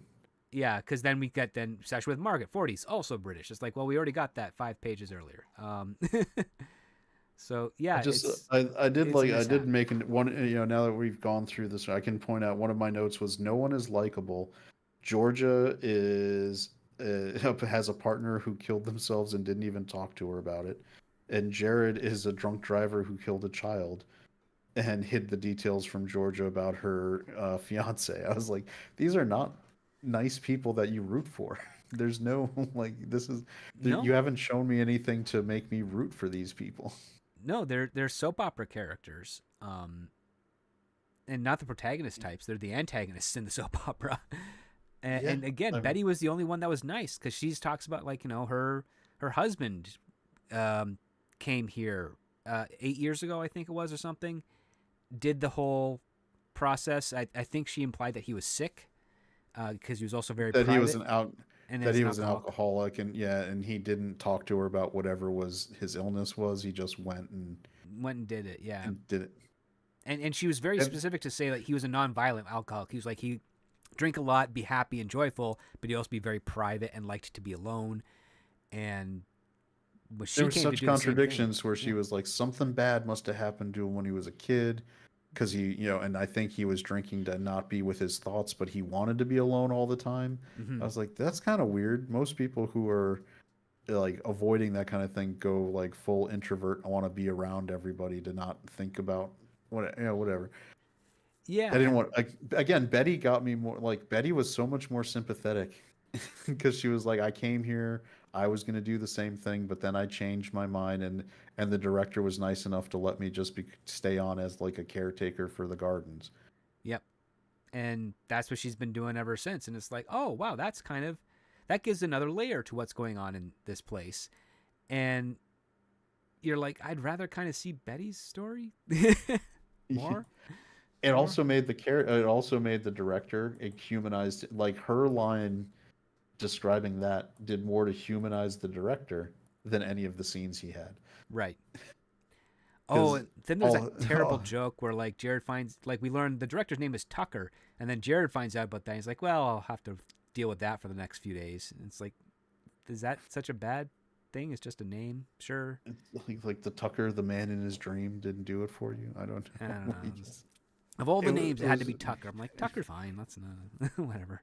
yeah. It's like Tuck Everlasting, Tucker. I mean, there's a lot of good Tucks. Well, the question I being is like, is it really all that important? Like, should this script actually stop the story to make a joke regarding that? No, that's the thing. Yeah. It was that's one of the, again, I keep bringing up the drinking around the world where things are done in this script that don't fit the tone of the story at all. It's just, and I get that people are weird creatures and we make jokes at odd times, but some of these, like that was supposed to be a poignant moment, Mm-hmm. and it just like got stepped on by that stupid joke that didn't land. It's like if you're doing moments, don't step on the moment. Let it let it be what you're trying to do, not try to do three different things at once.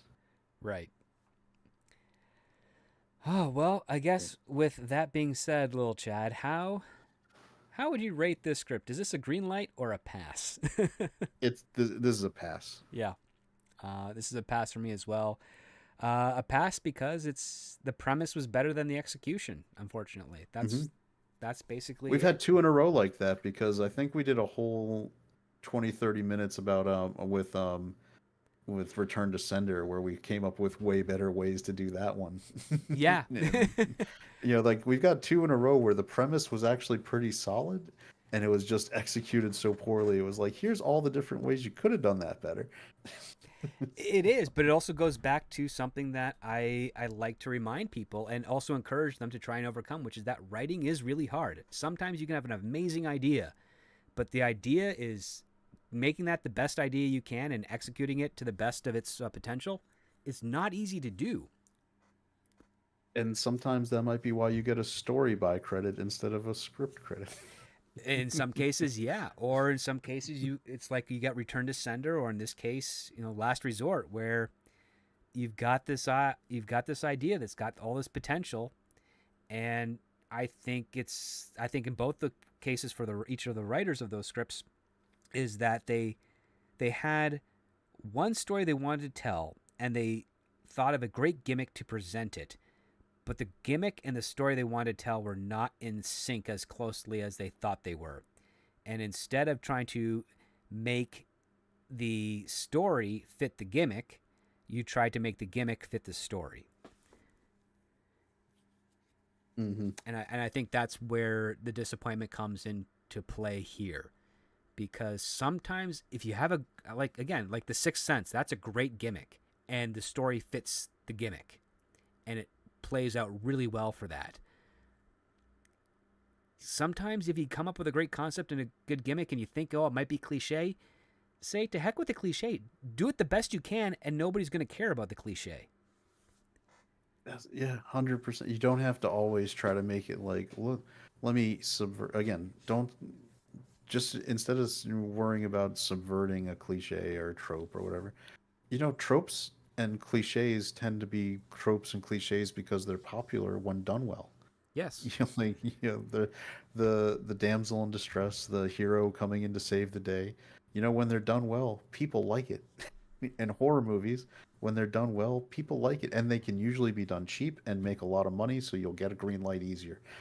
Yes, So, and if you can find an interesting twist that works with the cliche, that complements it along with the premise, that helps too. I mean, there's nothing wrong with doing a damsel in distress, and then all of a sudden the damsel grabs the blaster from Luke Skywalker and shoots back, and then helps them get away. Because that works. Because they rescued her, they then got pinned down, and she's like, well, okay, let's pragmatically get to the next point.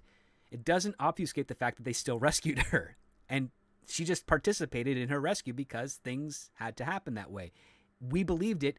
We didn't look at it as a way of them, as Leia emasculating Han or Luke or Chewie in that situation.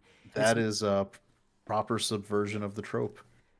Where It's a twist on the trope, and it works Yep. into everything else, because what happens towards the end is not Leia flying the X-wing at the Death Star. She's observing the attack on the planet, and she's in more peril technically than the fighters, because again, they could just fly away and the Death because Star they have because blow an up. X-wing has a built-in hyperdrive, Yeah. so they could get the F out of there if it doesn't go well. If it doesn't go well, they could leave. Heck, Wedge did.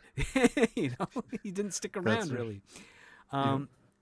But So that, I mean, this is like, I would say, and that's getting back to the business side, right? Like right now, horror movies I think are in a little bit of a resurgence again because they're cheap and they've gotten really good returns.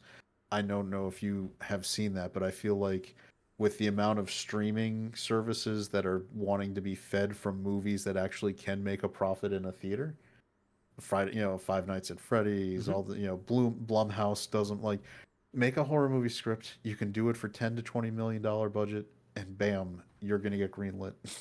you're gonna be, they're gonna be excited to do it because they're like, we are pretty much guaranteed a return on investment from day one, and then we can put it on a streaming service and it'll be good.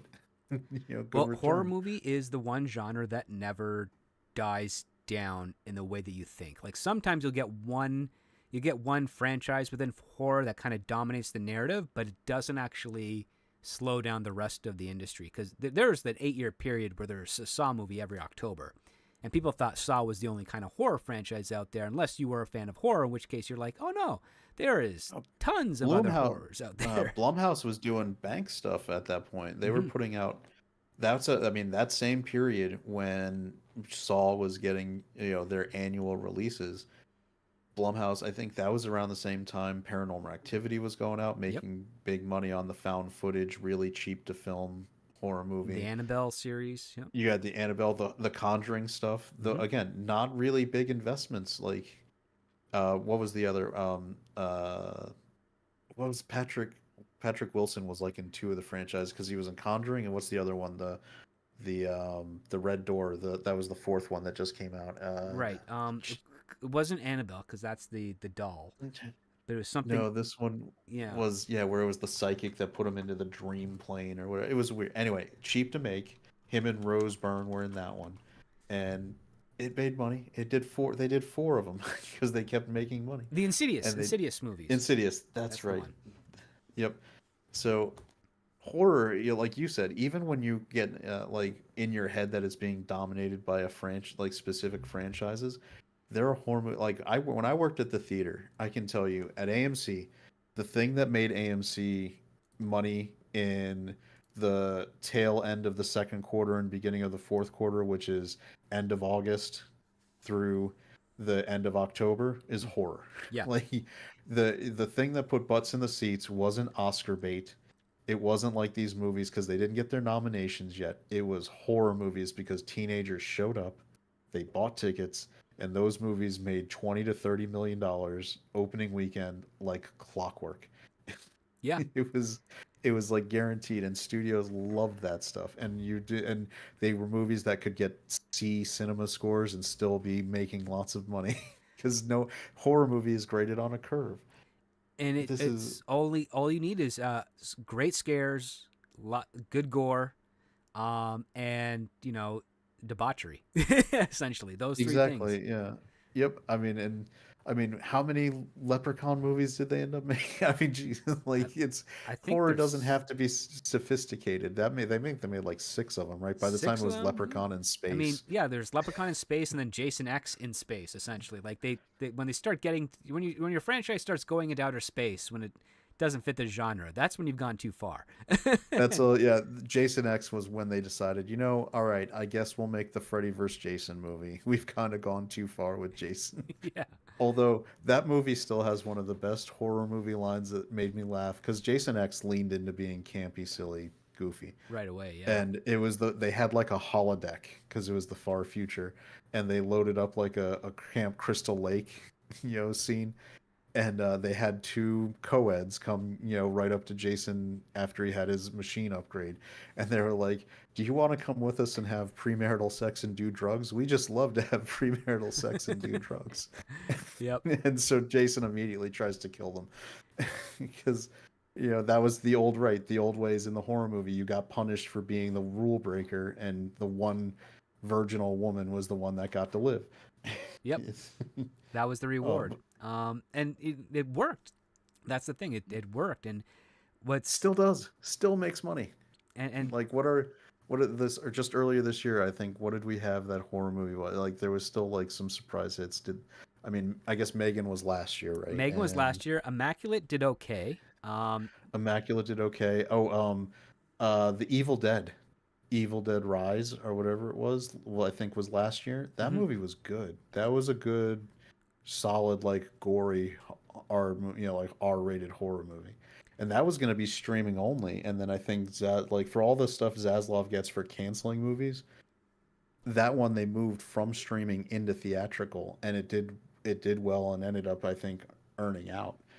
So Yeah, I mean, the, well, he's only really canceled 2 movies so far, and from what I've read, the only one I have a disagreement with is the Wile E. Coyote one, because I think that would have I been think the safe. issue with that one was that the cost to finish the animation would have been a good chunk.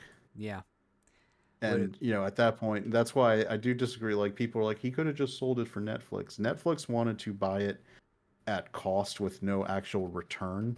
So yes, for him, it's better for the tax, because that's like no tax break if you do that. You don't make a loss, you don't make a gain. yep, it's an It was even. better for Warner Brothers to actually take the loss on paper and get a tax write-off than it was to sell it at cost.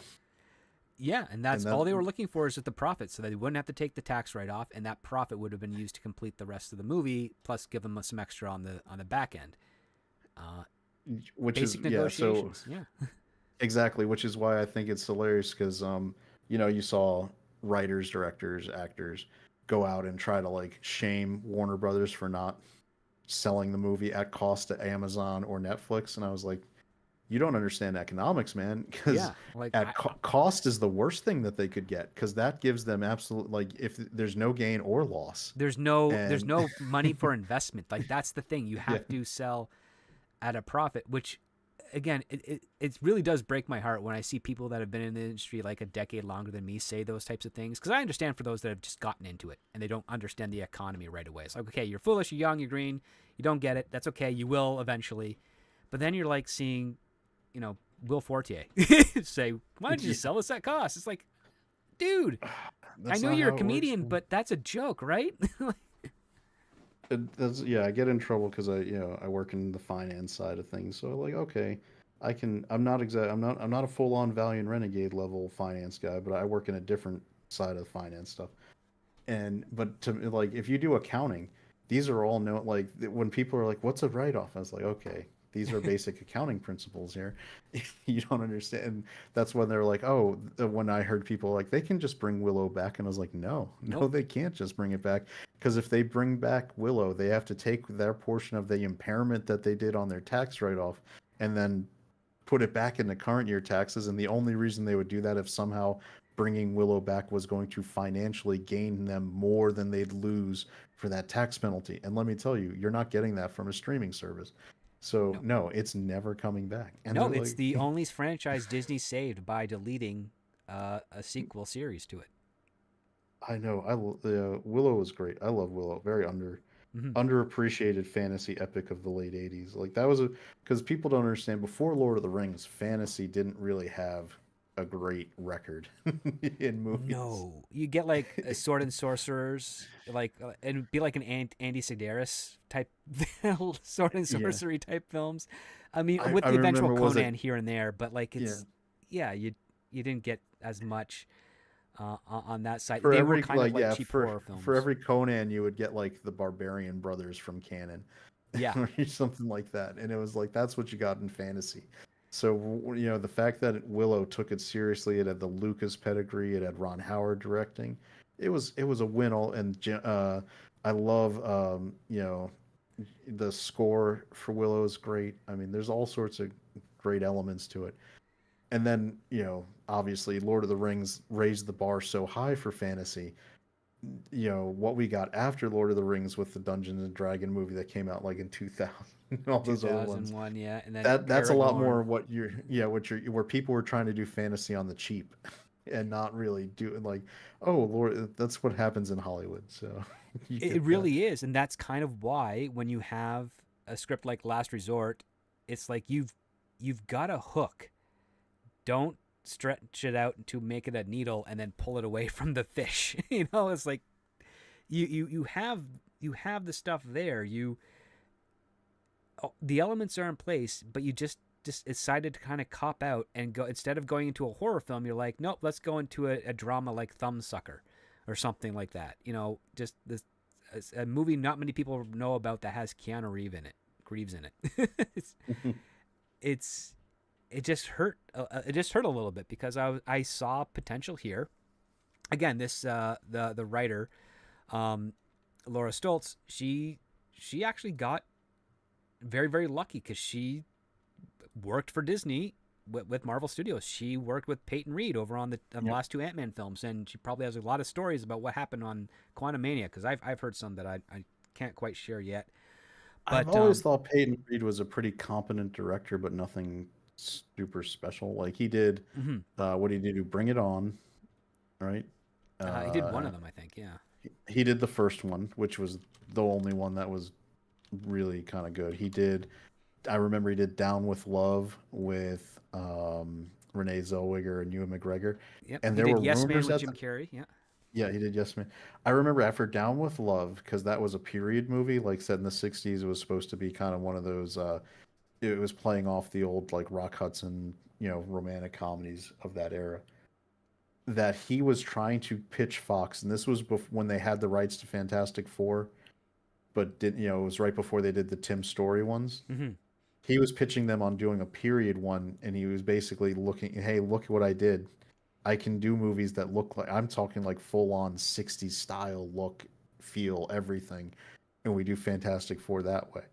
And I was like, I kind of would have liked to see that one, but now I think Marvel's allegedly doing that with their take on it, so maybe we'll see that. They are, but yeah, like he's got some. I mean, he did some decent stuff. Like Down with Love was pretty good.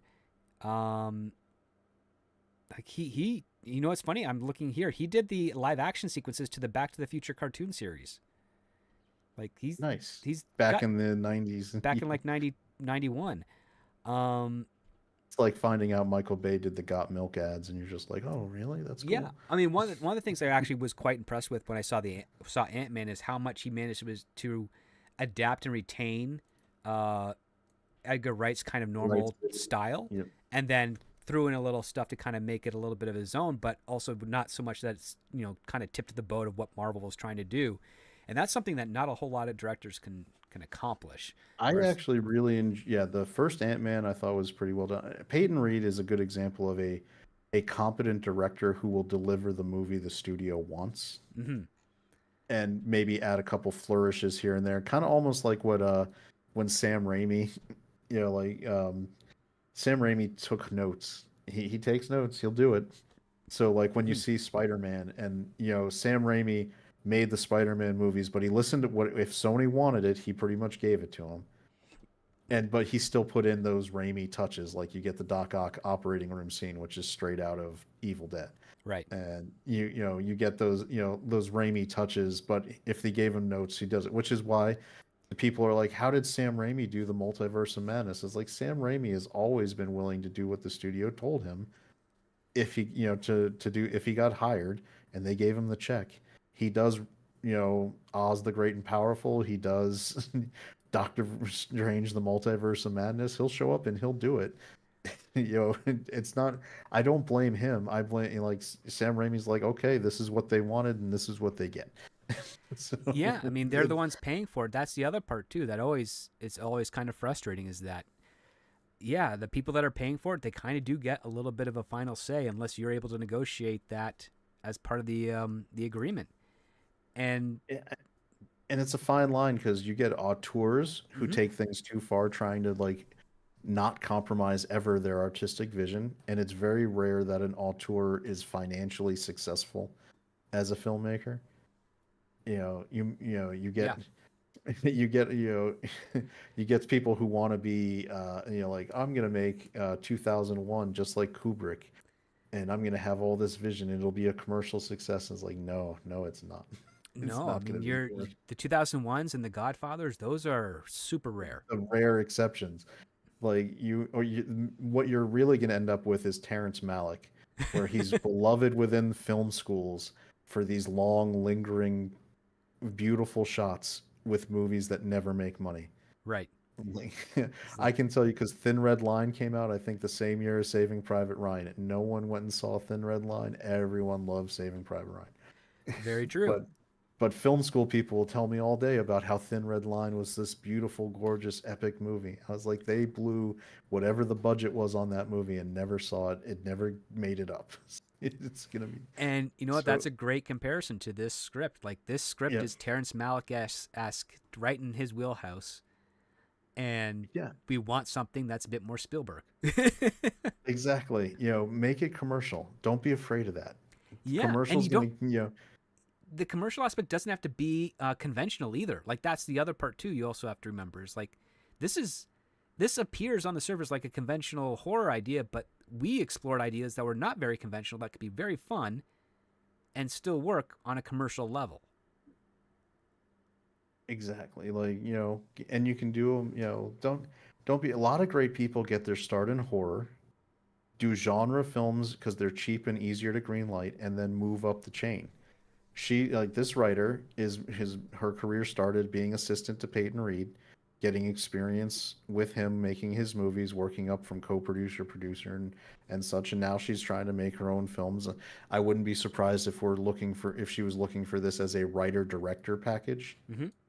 Where she's like, in addition to writing the script, I want to direct it because that's how it's her career pattern seems more director oriented.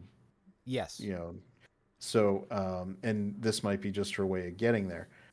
And if you really want to get that experience, I mean, James Cameron started making movies like Piranha. You don't knock it. You like, it's not going to be something that keeps you from moving up the Hollywood chain to do genre work.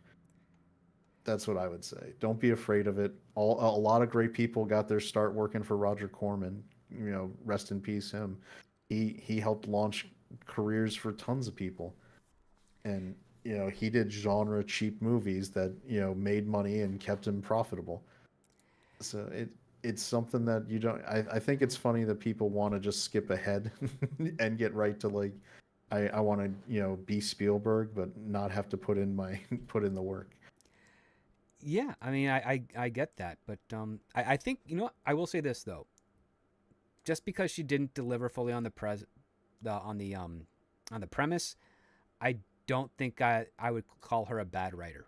I'd say in that No, this regard. was an Yeah, easy read. Like yeah, it flowed really well. Like it's 115 pages, but probably about 112-ish written, like actual script pages. yeah. The If you screenplay get, has it's 112 pages plus 2 lines, so on yeah, 113 because they added and her representation adds a pre-title page to it as well, so yeah, it adds the length. yeah. So I think in my first reading, I got through it in about hour 45, 2 hours. Not Hmm. even like I didn't have to. I didn't really need to take breaks. It flowed pretty well. The like it's paced well and written. There are some generational style choices for the way she writes that I just she's writing very millennial with like terminology and things like old AF and stuff like that, which Yeah, little that weird kind of took me out of it. But little stuff here. Not as much editorializing, which I appreciated. yeah, Only a couple of points. Uh, I actually really liked the way she did character descriptions. Sometimes mhm, writers fall into the I'm going to give you a specific actor or I'm going to give you a full like detailed like you're going to so you can see exactly what I see. mhm. Her description was basically like 30s British, Yep. and it allowed me to basically fill in whatever person I kind of felt like tone matched the character. And for me as a reader, it's easier that way than sometimes when I'm forced to picture a specific actor into that role, especially if I start disagreeing with that person as the choice for the lead. Or, I So, mean, the worst case scenario, and I've encountered this a bunch, where they put in an obscure actor. And it's like, I don't think I've ever seen that actor in anything. And then I Google them and I'm like, nope, I've definitely not seen him in anything. And I don't know if what I can find on them really allows me to paint a picture of what the writer is intending to. So I'm always a big fan of just like what this writer did. Let the characters' dialogue and their choices convey who the character is without having to us to put an imprint of the actor on that in order to sell it, yeah, because because it's the there's writer going to be we're casting buying into. choices Mm-hmm. with the writer, director, and casting team. If this got greenlit, there's steps after the fact that are going to come in to fill in your cast. There's a lot of famous times where people who were initially cast say no, like drop out, and then you recast and it's a whole different animal, right? So Yeah, because sometimes don't the actors have their own requirements when it comes to what they will do on screen with regards to characters, or what experimentation they want to make, or what they want to what they don't want to do that might be in the script that has to be rewritten I before think shooting. what is a great example was Beverly Hills Cop was written for Sylvester Stallone, right? Yeah, and then turned And into Cobra. and they and then that turned into Cobra, and they redid Beverly Hills Cop with with Eddie Murphy, and you can definitely see how the tones would have been very different by your casting choice Not because you just start. Yeah, 100% by our casting choice. And then to bring it back to Beverly Hills Cop, when they did number 3, they were under the stipulation that Eddie Murphy didn't want it to be a comedy, so they had to make it funny without letting Eddie Murphy know, which I personally think was part of the inspiration for the movie Bowfinger. Man, You're I shooting a love movie without knowing Bowfinger. the actor's in it. You know? Yeah, exactly. So all this is to say, I think she's got the ability to write decent. Hmm. I didn't have any problem reading this script and it flowing and having issue and like no issue there. Right. I think this is something where if I would imagine studios are probably passing on it. I'd like to give them credit to think that they would agree with our interpretation. If I'm if I'm her, hopefully if she ever hears this, she can hear that look there's elements there that are good. Go back, do some, knock out a few more revisions and drafts, like maybe taking it at that different route, Hmm. and you could end up with something that's really, really good. Because I think she's got it in her to maybe do that. She was just going like there's a lot of stuff in here where you can see she forced the script into things she wanted more than going with the script that would have been best. Yeah, which is something I've done before in my earlier work. And I will say this: like if I saw her name on a screenplay in the future, I would not cringe or be worried. Um, Yeah, because this is early in her, like I looked at her credits. She's got no other writing, like maybe one writing credit for like a short film. no, and just recently, what popped up is our show has now popped up on her credits because we're citing Oh, her right now, which is weird because if she looks at her IMDb and she clicks on this show, which I hope she would listen to and listen to the end, this might give her some extra juice to do a really maybe a rewrite that maybe she was told she should do and just denied, or maybe something that she didn't think about and could really, um, you know, rework into something that could be, if not, I'm not going to say it's going to guarantee a breakout, but definitely could get a little bit more attention onto her in a positive way. yeah. I mean, I made some jokes and comments about how I could picture her, from reading this stuff. I think there's sometimes, especially when if you read people's early works, there's a lot of part where you write, you're putting yourself too much into it instead of going with the story that you're telling. Mm-hmm. And I think if maybe this was very personal for her and she was, doing that. I don't know. But I think if she takes a step back and can like take some of the points we made and kind of look at it, she's got the capability of maybe pumping, like putting out a revision and revised version that could be really workable into a greenlit movie. Or she could maybe look at this as a learning experience about, okay, I see maybe where I went a little, wrong here, that it made people not as willing to greenlit this script, and I'll take that into account next. I wouldn't mind reading another script from her either. I just would want to see, maybe her putting more emphasis on the story instead of the end. Like, instead of working towards the end result, work towards what serves the story. Yeah. Basically, yes. I just think it goes back to like a John Truby line, which is don't betray your premise. And I think the premise, maybe it's what, I mean, you and I both inferred the same thing. So clearly, however she presented it, conveyed something identical in both of our heads as we were starting off this script, which being able to accomplish that is really impressive, personally. I'm just going to throw that out there right now. To get two people who got the same script and didn't talk about it until today and be like, yeah, we kind of came at it for that first act from the same angle, thinking this is what it's going to be, that's pretty good. That means that you managed to make a connection with your reader.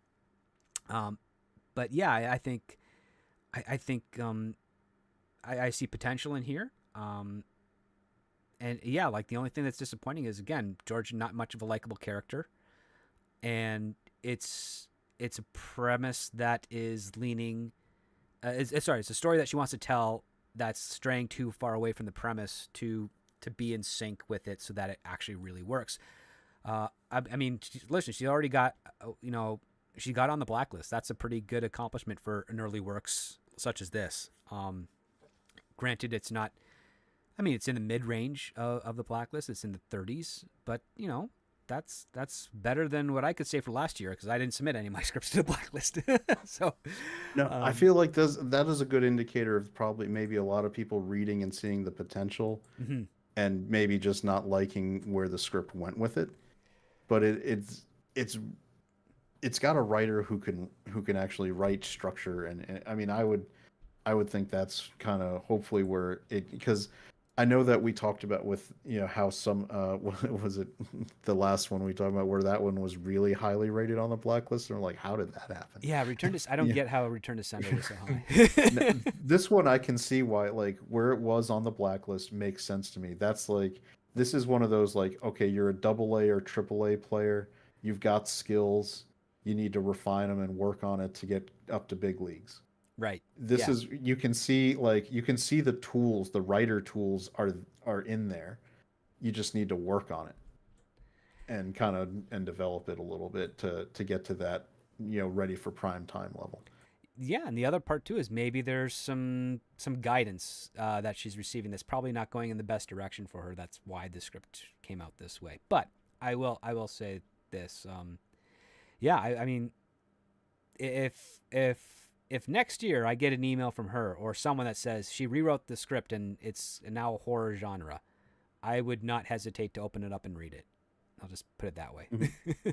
Yeah, I wouldn't mind if you sent it over either. Yeah. But that's, like I said, this is good because now that's 2 out of 3 scripts that I've been on the show here talking about, where I've co-hosted with you, Mm-hmm. that have been good reads.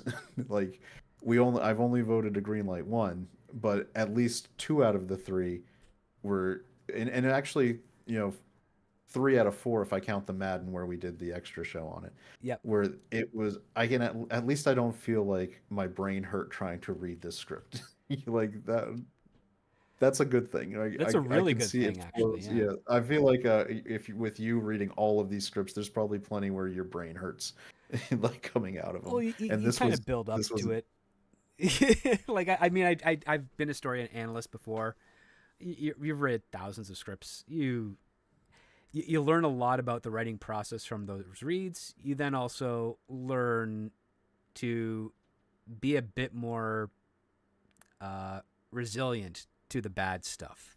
And like, listen, I've yet to read a script by someone in Hollywood, especially at Stoltz's level up to higher tier, where it makes me go, holy crap, what the heck is this? Like I've not come to that yet. On the amateur side of things, many times, always, but that's learning process in a different realm. For this one here, it's like, yep, this is not going to this is not a green light for me, but it's not a I'm gonna put this person on my do not read list in the future. In fact, I don't think there's anyone we've reviewed so far on this show that I would say no, I don't want to read another screenplay of theirs. But yeah, I mean that's what else can I really say at this point? But yeah, it's really it's a really kind of perplexing aspect because just like with Return to Sender, you've got a horror film that could go really cool, and really play in onto that, and then here on Last Resort, we've got a title that's definitely got some really cool, like the title alone has got implications to it that would make this a really fun horror film. The premise has implications for a mystery with a little with horror or just a mystery in general. And unfortunately, we get instead it's kind of like a coming of age story, drama, early aughts style, and Yeah. it just I feel deflated as a reason at the end of that. Just what it is. But I will encourage everyone out there, if you are so inclined, you can find the script with a Google search, or you can reach out to me on social medias at ScriptDoctorPhD on Twitter, X, or you can join our Patreon. It's got a free tier where you'll have access to myself as well, and I can hook you up with the script at your request. Only stipulation is just don't try to leak it on a broad spectrum scale around the interwebs there, because again, this is someone's work. They're trying to, of course, use it as a calling card for their career. Ideally, get it produced. With that being said, little Chad, where can our audience find you? Yeah, so they can find me over at the Ascendant Art Podcast here on YouTube. We do our shows live stream Fridays, 9 p.m. Eastern. It's a cool hangout stream. We talk about whatever's going on, do trivia, good times, sometimes scripts in the chat when we start talking about things that get them riled up, which specifically was Zack Snyder one night really got him going. So that was funny. But, like I said, we try to be different. We're ending the week, so we don't always hit the same points that you might have seen in shows earlier. So hopefully people come hang out and just have a good time. Well, I want to thank you again for joining me this week, little Chad. Always great insights on the scripts that we read. Definitely going to have you back again in the future as well. And for those of you guys out there, I want to thank you for listening in, whether it's live or on the recording on Patreon, Spotify, and wherever else you get podcasts. I want to thank you so much. Whoever made our IMDb for Scripts on Saturdays, I don't know why you did it, but thanks. It's kind of weird, but okay. It's much appreciated. With that being said, I want to wish you all a wonderful weekend until next week's show. And never forget, guys, when it comes to great story, it all starts with the script.